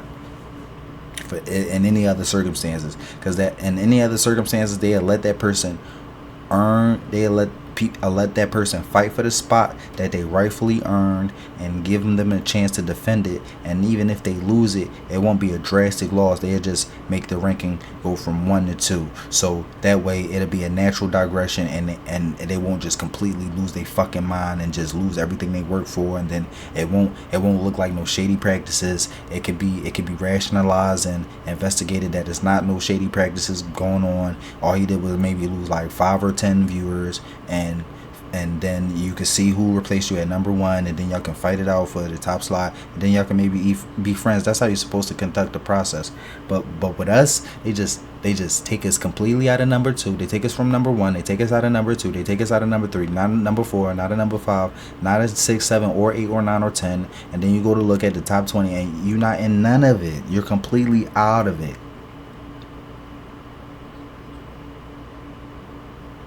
And it's even worse than that, because you would think that, okay, now I can just grind my way back at least into the top 20 until I can get to the top 5, until I can work to number 1 again. But it's like, bro, they don't even let you get back in the top 50 ever again. Like, that's so bad. You know what top 50 is? Like, bro, you're below a person that just started a YouTube channel yesterday, and you've been doing this shit, grinding it for 3 years. It's like, bro, you see what I'm fucking saying now? The Bob Gator games, like, bro was cooking a couple weeks ago, if not months ago. Was it months ago? I don't even know. They shadow been his shit ever since, and he ain't even asking no questions. I don't know. He probably like, yo, what the fuck happened to my channel? Like, bro, you probably said something uplifting or something for black people. You must have been speaking up for black people, because they shadow banning the shit out of bro now. Like, 2 people watching it. Like, I feel like YouTube a shadow ban a white person for saying, yo, stop coming on my fucking channel being racist. Like, I don't like that shit. Like for example, like my friend Nichols, he white, he might be Irish, he from Boston and shit, and he like one of the white people I respect.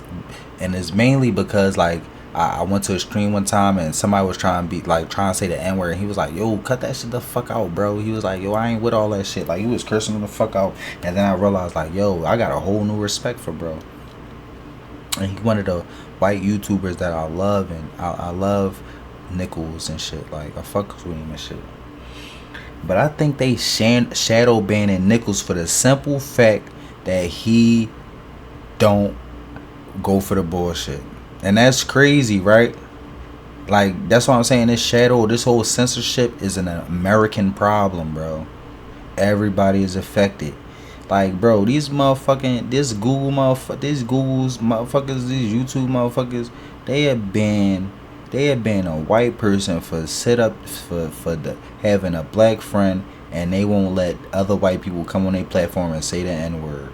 And the whole time is the person that they saying not say the N-word, they ban it from the channel and be like, fuck you Nichols for not letting me say the N-word and be bad towards black people. I'm gonna report you. And then YouTube will see the report and be like, oh, so he doesn't like, oh, he's white and he doesn't like white people saying the N-word, so he likes black people. Oh, so you're a nigger lover. Shadow ban. Like, that shit crazy, bro. Like, it's probably that deep. Shit is crazy. Like, bro, they shadow banned this man so bad to the point where he gave up doing YouTube short streams, bro. Bro went back to the OG format because he know he had no shot. He was dealing with some shit he could not even explain. So he made the transition back to OG a couple weeks ago. Like, they shattering bro mental health. I'm surprised he even still functioning. He functioning off of fumes, like. Bro functioning off of fumes. Bro changed up his whole style, discouraged from even doing YouTube shorts. Bro got shadow banned out of his dreams. Like, bro just dropping OG content because he already know he's fried. He shouldn't have never said, thank you for all the love and support. Now I can buy a new PC. YouTube seen that shit and said, yo, man, we keep making black people rich. Like, yo, we got to cut that shit out. And they truly made an example out of this man. Like, if I was making thousands of dollars, I know he was just making just so much more money than he normally would, and now he bought a computer, and now he don't even got a way to sustain that shit. They doing that shit to black content creators worldwide, especially Fortnite. If you got any potential in Fortnite, could be the FBI, could be the CIA infiltrating these websites, could be the FBI and the CIA in cahoots with big tech, could be the new Asian influence on YouTube, the 50% stock, the 50% stock investment from China. But yeah, this app is not the same. This app is deadly. This shit looking like Asians. Look, 46,000 views in 3.5 hours is exactly what I was talking about. Like that stream absolutely fucking cooking. 46,000 views, 3.5 hours, YouTube Shorts, absolutely fucking good cooking.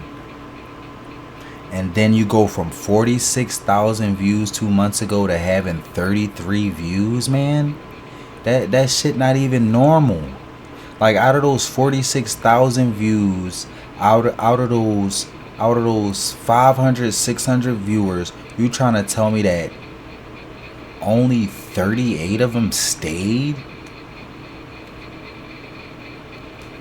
Views 2 months ago, graduating 1v1 in viewers. How you go from 46,000 views?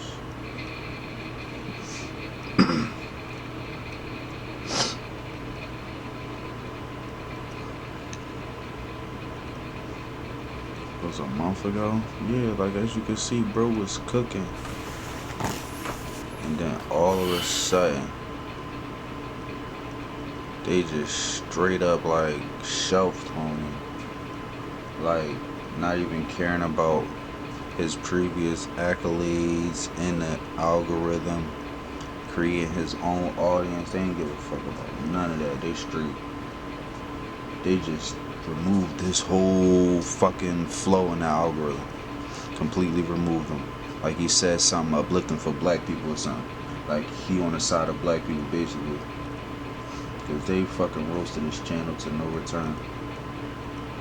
Trolling strangers on Fortnite Live. 5 hours, 385 views on YouTube Shorts. When that shit could have did like 20,000, right? 902, 444. 1,000 views. Yeah, they doing the same thing to him that they did to me. They not letting his original YouTube Shorts that got his wave and all his clout. They not letting his newfound audience see his uploads or see his content, on top of removing him from the algorithm completely. It was a double whammy. Little do he know, he's gonna need compensation. He's gonna need to be compensated. That's business interference, and they ruined his career. Sheesh. The shady practices of YouTube. The shady practices of YouTube, and they target only black content creators with this shit. They only target black content creators with this shit, sir. Yeah, pretty much. Like, let me find out they fucking shadow banned him because he made a video talking about touching grass. YouTube, Fortnite can wait. But maybe he did that after that. He was like, you know what, fuck it, I'm gonna take a break. And he made that video because he was getting shadow banned. I don't know. You can't even get 1,000 views in 8 hours no more. When that shit would have been at least 100,000 views, 50,000 views. So yeah. This is definitely disenfranchisement online for black content creators. A disposition. They need to be defended. True justice. This is exploitation, taking advantage of the black youth, taking advantage of the black community because they have no lawyers. And I'm not saying that this doesn't happen to white content creators, because it's probably happened to white content creators too. but I'm not speaking for them. I'm black, so I'm more so amalgamated into the black community, so I would be speaking up for black people first. That's just how it go, to be honest. That's what I'm here for, man. YouTube, the United States government, the FBI, whoever is running this shadow ban scheme, that shit is going to be brought to light. They're going to have to compensate every black content creator who's been online for the last 10 years. And if they don't, we're just going to have to murder them. Because this is when you take it too far. A revolution. Can't have black people living on computers. Nah. FBI traveling through you. Yeah. Can I have that? Can't do it. Nah. Fuck you talking about? It's either black people get off these apps, get off social media, or they gonna have to treat us with respect and dignity like they treat white content creators, not sabotaging our channels, making us lose thousands of dollars, making us unable to feed our families. They're gonna have to treat us with the same creative respect. They're gonna have to respect the brand that we built the same way they do Asian and white creators. If they do, heads gonna roll. We gonna spin a block. Ain't no more social media. We pulling up at people's cribs. People gonna lose lives. If we don't receive justice in the court system, we gonna receive justice in the streets. We gonna find these kids, and we gonna rock out for Vibe Gator Games. We gonna rock for bro. Whoever did this shit to his channel, whoever did this shit to my channel, whether it's Google, YouTube, or the potential Chinese risk factor of them owning 50% of stock in an American corporation, somebody's gonna have to pay for it. They don't know Americans. They don't truly know Americans. They think it's a game and they think it's sweet. What was that? Raleigh, North Carolina, Epic Games, San Jose, California, for YouTube, office, and Google's office in California. I'll take a trip to Disney World, go pay him a visit with the blicky on me. And last but not least, also Best Buy is guilty as well. So we're gonna have to be pulling up to Best Buy corporations. And, United Healthcare CEO, you know, that inspired a lot of people. Stand on business. It's supposed to be America, land of the free. We shouldn't be getting overtly oppressed like this. There's a such thing as justice. It should be representative to all races, ethnicities, and creeds. It shouldn't be just reserved for white content creators. So there's going to be content creators on the other side of the spectrum that break the mold and will not tolerate the disrespect, like me. And I'll represent other content creators on my side of the spectrum, of course, because we deserve the chance and the right to get rich online just like everybody else, just not some token like I Show Speed or Casanat, token Negroes that are used by the powers that be, multi-billion-dollar corporations, to promote and project their agenda: homosexuality, demasculation of black men, etc. While on this spectrum, it's just pure gaming, the heart of black culture, esports, representing the trenches, and how competitive gaming. There's no comparison, no gimmicks. It's just straight talent and skill, and it's suppressed online by the FBI in cahoots with YouTube and Google to promote a narrative for black creators to fail over and over. And alright, so we might have a judge like this. We got a corrupt judge who keep denying our paperwork. We got a corrupt judge who keep denying our process. They're not giving us a due process. We're going through that right now. We filed 10 complaints against Best Buy, 20 complaints against YouTube, 10 complaints against Epic Games. They're not giving us a due process, and here is evidence that they're doing this on a nationwide scale. I'm not the only one. This video is 3 fucking hours, yo. What was our judge name? What was that judge that keep denying? Anders. So we got a corrupt judge named Anderson or Anders. Right, and yeah, giving us a corrupt process, not giving us due process to file lawsuits against these companies. And here's evidence right now. Not because I'm being lazy, but because I didn't already most likely went down there, or I didn't already ask somebody to take this shit, and they said no. I asked Kathy Holcomb. I think Kathy Holcomb is the governor right now. I'm not going to say that this is the same person, but if Kathy Holcomb is who the fuck used to work in Erie County and used to do robberies, this is exactly who I'm talking about. I told Kathy Holcomb to take this paperwork. She didn't want to take it. I told Mike D'Amico to take it. He didn't want to take it. I told I can literally name like five lawyers at the top of their level that I told to take my paperwork, and they didn't want to take it. And that ain't got shit to do with. This ain't got shit to do with the legal work I just did again. So when I say, like I said, when I say lawyers don't want to do their job, district attorneys don't want to do their job, judges don't want to do their job, that's the truth. And like I said, it's not the police all the time. I can call the police right now and they could come in here, fill out a fucking report, fill out an affidavit, submit that shit, and then it'd never get processed. It would never get processed. So like I said, I'm fair. I'm not just going to aim at you if I shouldn't be aiming at you. I'm not going to, claim you're doing something if I shouldn't claim you're doing something. In this particular case, like I said, she didn't do nothing wrong. The question is, why did the sheriff not accept this complaint? At minimum, he could have said, well, here's an email that shit over, and we're going to forward it. We're going to give you a copy of the receipt that we forwarded it, and the district attorney is going to handle it. The county clerk is going to handle it. That's what should have happened. That's what should have happened. But before I play this video, right, this is a crime. Appeals court upholds law ordering China-based BitDance to sell TikTok or face U.S. ban. This is from December 6, 2014, 10:40 a.m. I've already spoke on this before.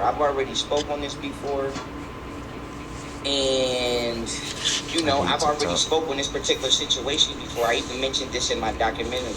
At the end of the day, this is a crime. As I'm saying that this is a crime only because it's happening to an Asian person? No.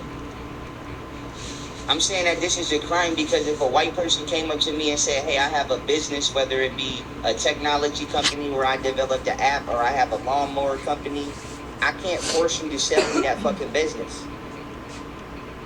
That is extortion. This is criminal extortion. You can't force somebody to sell their business, man. This is a federal crime. You cannot use public office for private gain.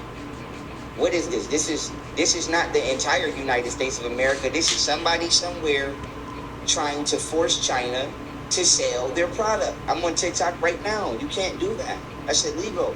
And the judge that upheld this, that's illegal. You're going down for official misconduct. No. That's a crime. Gotta stop him right there. I fucking hate TikTok, bro. TikTok does need to get banned. That shit is un-American. Every 5 fucking seconds I get banned on that joint. I get banned so much on TikTok, it depletes my original audience. I lose memberships, I lose money. It's running business interference. I can never stream constantly on TikTok to my official audience only for TikTok. I only get to stream one day before I'm banned for 2 weeks, and then in 2 weeks I'm banned the next day. So I'm only streaming 1 day a month, maybe 2 or 3 in between those weekly bans. Like, no, that shit is un-American.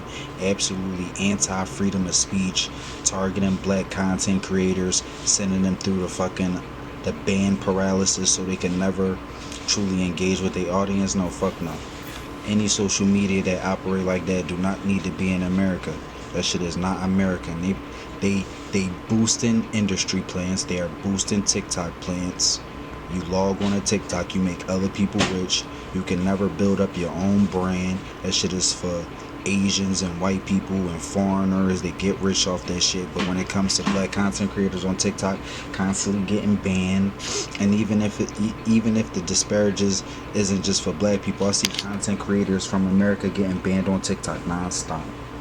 Like, they rules is too strict and they don't allow nobody to have freedom of speech. They going against the Constitution. So yeah, but further evidence on not giving Americans due process, lawyers throwing away cases just because they feel like it. I'm a lawyer and I say so, I'm white and I say so type shit. People not playing by the book, and that's where we at with it.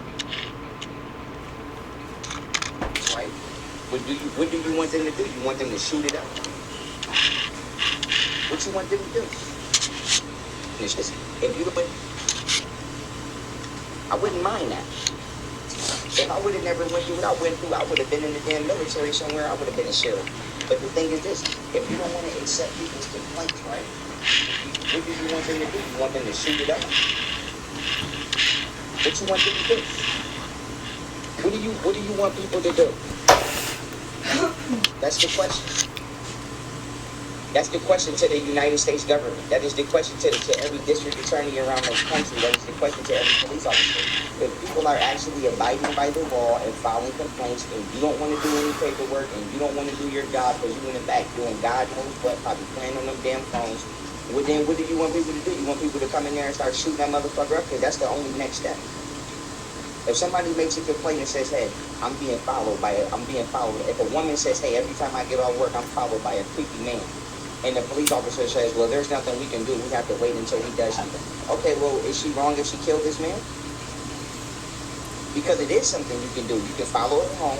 You can have her point out who's following her, or you can jump in an undercover vehicle or an unmarked vehicle like you do when you want to go get a so-called drug dealer, and you can follow her and don't even be in a marked car. You can follow her in an unmarked car and tell her when you see the. He's not gonna tell you to pause. When you make a man feel like he got to pause, he's gonna smack the shit out of you. Stop it. Haas is my old head, bro. Like, he don't understand how much comedic potential he has. Like, every second of his streams is a meme, bro. Like, where is that fucking shit at, dog? I'm playing a dirty game. Like, bro. Hey, Eric, look at me. Like, bro, even now, bro, like, anything Haas can do can just get memed, bro. Like, let's see. How the blood said back in the day, stop it, 5. Bitch. Oh my god, bro. I gotta stop ending these videos with this shit, bro. Like, bro, now it's the thing now. Now Haas, you gotta holla at me, bro. Because this is the second video in a row I ended the stream with this shit, bro. And it's like too good, bro. This shit helped my spirit. Like, Haas, you is a good dude for this shit, dog. Like, no funny shit, bro. Don't ever think like when the youth do shit like this, like clip you, don't think we try and clown you. That's just our version and our era and our youthfulness of how we would try to like make a little funny joke, but we not trying to hurt your feelings or nothing. It's just like we the youth, we like laughing a lot, and so we try to make fun of everything, but the hope is not to disparage between the elders and the youth. But bro, if you could find some humor in this shit and this shit could bring us closer together, bro, that's what it's all about, bro. Because if you could find this shit funny, that shit would just make it even more funnier, and then we could laugh, and then hopefully we could all laugh together, and then that should be love. But Haas, bro, oh my god, bro, if you had the right people on your team, Haas, bro, you'd be unstoppable, bro. Like, bro, if you had a little brother like me, Haas, bro, I'm not sure if it's because we got the same last name. Let me see if I can find my ID, Haas, and show you my government name and shit. I should pull up my Google. Like, me and Hassan Campbell got the same last name, bro. My name is like Brahim Campbell, unfortunately. Let me see. Unfortunately. Let's see if I can find my fucking name on Google. Oh God, I really don't want to. All right, I go to my Facebook gun. Bang, bang, bang. Bang, bang, bang. Party guy, boom. Damn, where my fucking account at? That's some bullshit. Bang, bang, bang. So as you can see, my gov right on Facebook, right? Like, look, Brahim Campbell, party guy, that's me. Where Hassan Campbell at? Hassan probably be like, man, fuck you, nigga. I don't give a fuck if you got my last name. That make me hate you even more, nigga. Like, fuck, man. Let me see if I can follow Birdie. Look, 38,000 followers. Like, bro should be doing fucking numbers, bro.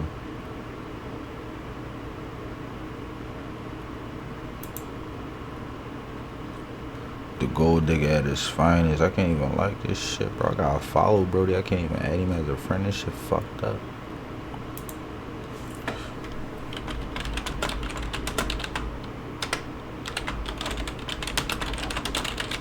You know, like, fuck you, nigga. Fuck party guy from YouTube, nigga.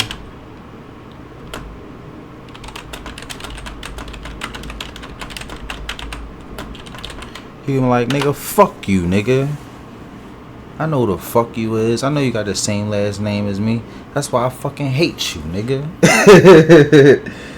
I'm like, come on, Hobbs. I love you, man. Man, shut the fuck up, nigga. I'ma kill you. Like, oh my God, Hobbs. Come on, brother. Come on, good family. Don't do me like that, fam. That's like blum blum blum blum blum blum. And Hodge just be fucking thrilled 24 hours a day so hard that every millisecond is just him fucking going nuts. Like, that shit just he just funny. Like, he just funny. Like, all the faces of the new black media is really funny. Tariq Nasheed, Professor Black Shoe, black people just funny in general. Black people just funny in general. So just adding some music to it just make it even more funnier. I ain't really doing them, ain't really helping them. I'm just adding my own little youthful twist in this era on some meme shit. Let me see. Stop it.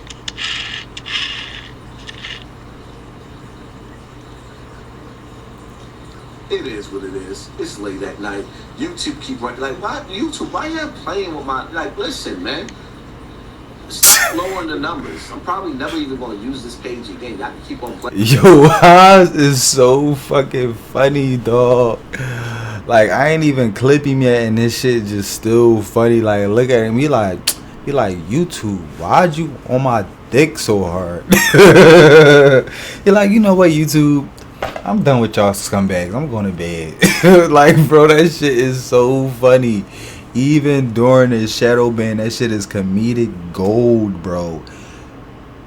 Taking out of context and putting its proper context indirectly and not disparaging it and just amplifying it and taking it out of context and re-putting it back into context. Oh my God, that shit would be so fucking funny.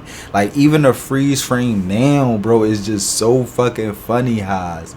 You need a fucking manager or an assistant to just offshoot random clips, bro, on some funny style shit, bro. That shit would go viral. Like, I would watch that shit, bro. Like, somebody sending me a clip of this shit, bro, and then somebody doing this, bitch. I will fucking start fucking dying, dog. Like, no cap. Oh my God. I make new pages. I think y'all niggas Yeah, run that shit. I gotta run that shit back. That shit funny for real. It is what it is. It's late at night. YouTube keep running. Like, why? Yo, Haas really sad. It's late at night, though. Yo, Haas funny as shit, dog. Look at him, dog. Yo, why you look like that? Oh my God, bro. Bro, that shit is so fucking funny. It's so funny. It's just what I needed, bro. Just to fucking laugh. I needed perfect timing. Like, oh my God. Like Haas really said, yo, Haas is the perfect old head, dog. He's like a old head Super Saiyan 4. He's like, oh my god, thank you. We're about to lose the fucking Frieza. You're definitely gonna cook Frieza. like bro, you no doubt in my mind you're gonna cook Frieza. Oh, you don't think you're gonna cook Frieza? Give it a shot. I promise you, it's cooking Frieza. like, bro, look at Ha's face. He looked done, bro. He looked so fed up and so agitated. Like, bro, he's gonna smack somebody for sure. Like, even if he one of those people that just play gangsta and he really a bitch for real, this shit is sell. Like, yo, you could sell me on the whole gangster rapper shit. He might smack the shit out of somebody, bro. He playing that role to a T. He's a perfect actor. It's like, not fuck Denzel now, but I would say like, yo, a great black actor. Do we even have any more great black actors? Will Smith, no. Denzel, no. Who is our great black actor? Oh, okay, Kendrick. Let's just say Kendrick was playing a role in a movie, right? And he just had to fucking play that role. And like Hassan Campbell had to play a fucking gangster. He'd be like so fucking funny playing that role because it would be so fucking relatable. Like dog, it's not that Hassan funny, but it's like one of your old heads. Once you get him started and he just fucking cooking, bro, he just got you on the floor like nobody ever did before. Like old OGs and old heads to say some shit so out of pocket, that shit'll fuck you up, bro. Like, bro, that's how Haas is. He on snap mode 24 hours a day now, and that shit is just so fucking classic. It's like Dave Chappelle. It's like Prom Dave. Like, dog, this shit remind me of fucking Prom fucking Dave, bro. Ain't no fucking way I'm not gonna laugh my balls off this whole episode. I gotta watch it again just to make sure. Like, is this episode really that funny? Like, bro, I gotta see if I laugh at this whole episode again. And yes, the fuck, of course, I laughed my ass off the whole fucking time. Like, look at the fucking freeze frames, bro. The fucking freeze frames is so fucking, bro, are you kidding? Like, these shits is so fucking, just based on picture says 1,000 words. What do this picture say? This picture say, yo, this nigga about to smack the shit out of somebody, dog. He talking shit crazy. Somebody done fucking said the wrong thing and they about to get their ass kicked. like, bro, he look like he talking his shit greasy to a nigga. Like, nigga, you was the nigga, that fucking outfit I done gave you, nigga, is the fucking outfit I done bought for you for Easter. Like, he look like he about to fuck somebody up, dog. Like, that shit don't even need no music, nigga. That shit funny as... Like, listen, man. Hey, Eric, look at me. That shit like... Fit? That shit like... Stop lowering the numbers. I'm probably never even going to use this page again. Y'all can keep on playing with it. I'm going to make new pages.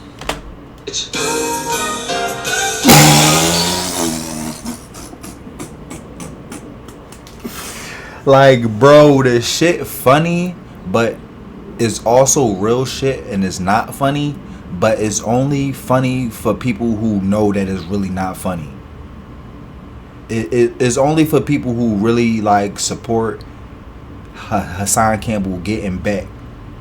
It's only like if one of those, if a white boy in middle America laugh at this shit, bro, like, nah, bro, you that shit not funny for real. They'll fuck the whole joint up. Then it's not. Then that's the only way that it should be not funny. Just like Dave Chappelle, like we allowed to laugh at Dave Chappelle saying nigga this and nigga that. But if a white boy laugh at that shit like, the fuck is you laughing about it for? Like, you feel me? It's an inside joke like a motherfucker just for us, bro. Like, oh my god, that's the best fucking joke. It's the best fucking joke. This might be the new better Dave Chappelle, but nah, you can't really say that because Dave Chappelle be talking this shit. He be really breaking that shit down. So you gotta put respect on Dave's name. But shit, this the closest thing to it as far as I'm concerned. Kevin Hart is a sellout, and Drewski be cooning and shit. Like, Haas just talking real shit, and that shit just so funny. Like, he just originally was a funny nigga. Like, And like, if you knew sometimes he make jokes and he try and be funny, so you know, like, you allowed to laugh at this shit if he fuck with you, but this shit only for niggas he fuck with. That shit not for everybody. Like, he ain't really trying to be that fucking funny. Like, nigga, this shit not really that funny, and that's the funny part, nigga. That's the funny part, nigga. Like, that's the funny part. That's the gold genius about it. Like, nigga, he dead ass. Like, he dead ass right now. Like, he not joking. None of this shit is a joke to him. He not joking. But if you his man and you there and you think that shit kind of funny, he'll give you a pass or laugh. Cause he know, like, and back in the day he was that joking nigga. So sometimes he understand that he playing around a little bit too much about some serious shit sometimes just to make a nigga laugh, cause it's crazy. Like, so it's like, thank you, like, bro. Oh my god, bro. Oh my god. I think y'all niggas keep forgetting and failing to realize is that my brand is my brand now. I don't have to post on this page ever. It's solidified. This page is just a representative to show just how far I made it. Why y'all keep pulling people out the live? And even still, Whack 100, all them niggas, actually academics can sit up there and put all the bots he want on my channel. Them niggas can put all the bots they want. But Whack, you went live with about 30 niggas on your platform, and me by myself, I'm still hotter than you with y'all niggas playing with my numbers. Because the reality of it is, I got it. Now we at 1,800 people in the building with 3,000 likes. We see the gang. Like, get out of here. It is what it is. I'm out. Hey. He's not gonna tell you to pause. See the gang. Like, get out of here. It is what it is. I'm out. It is what it is. I'm out. It is what it is. Like, get out of here. It is. Like, get out. See the gang. Like, get out of here. It is what it is. I'm out. Eric, look at me. Bitch. Hey. We are going to have. Oh shit, that's that actual speed shit. When you make a man, hey, Eric, look at me. Feel like he got a pause, he's gonna smack the shit out of you. We see the gang. Like, get out of here. It is what it is. I'm out. Bitch.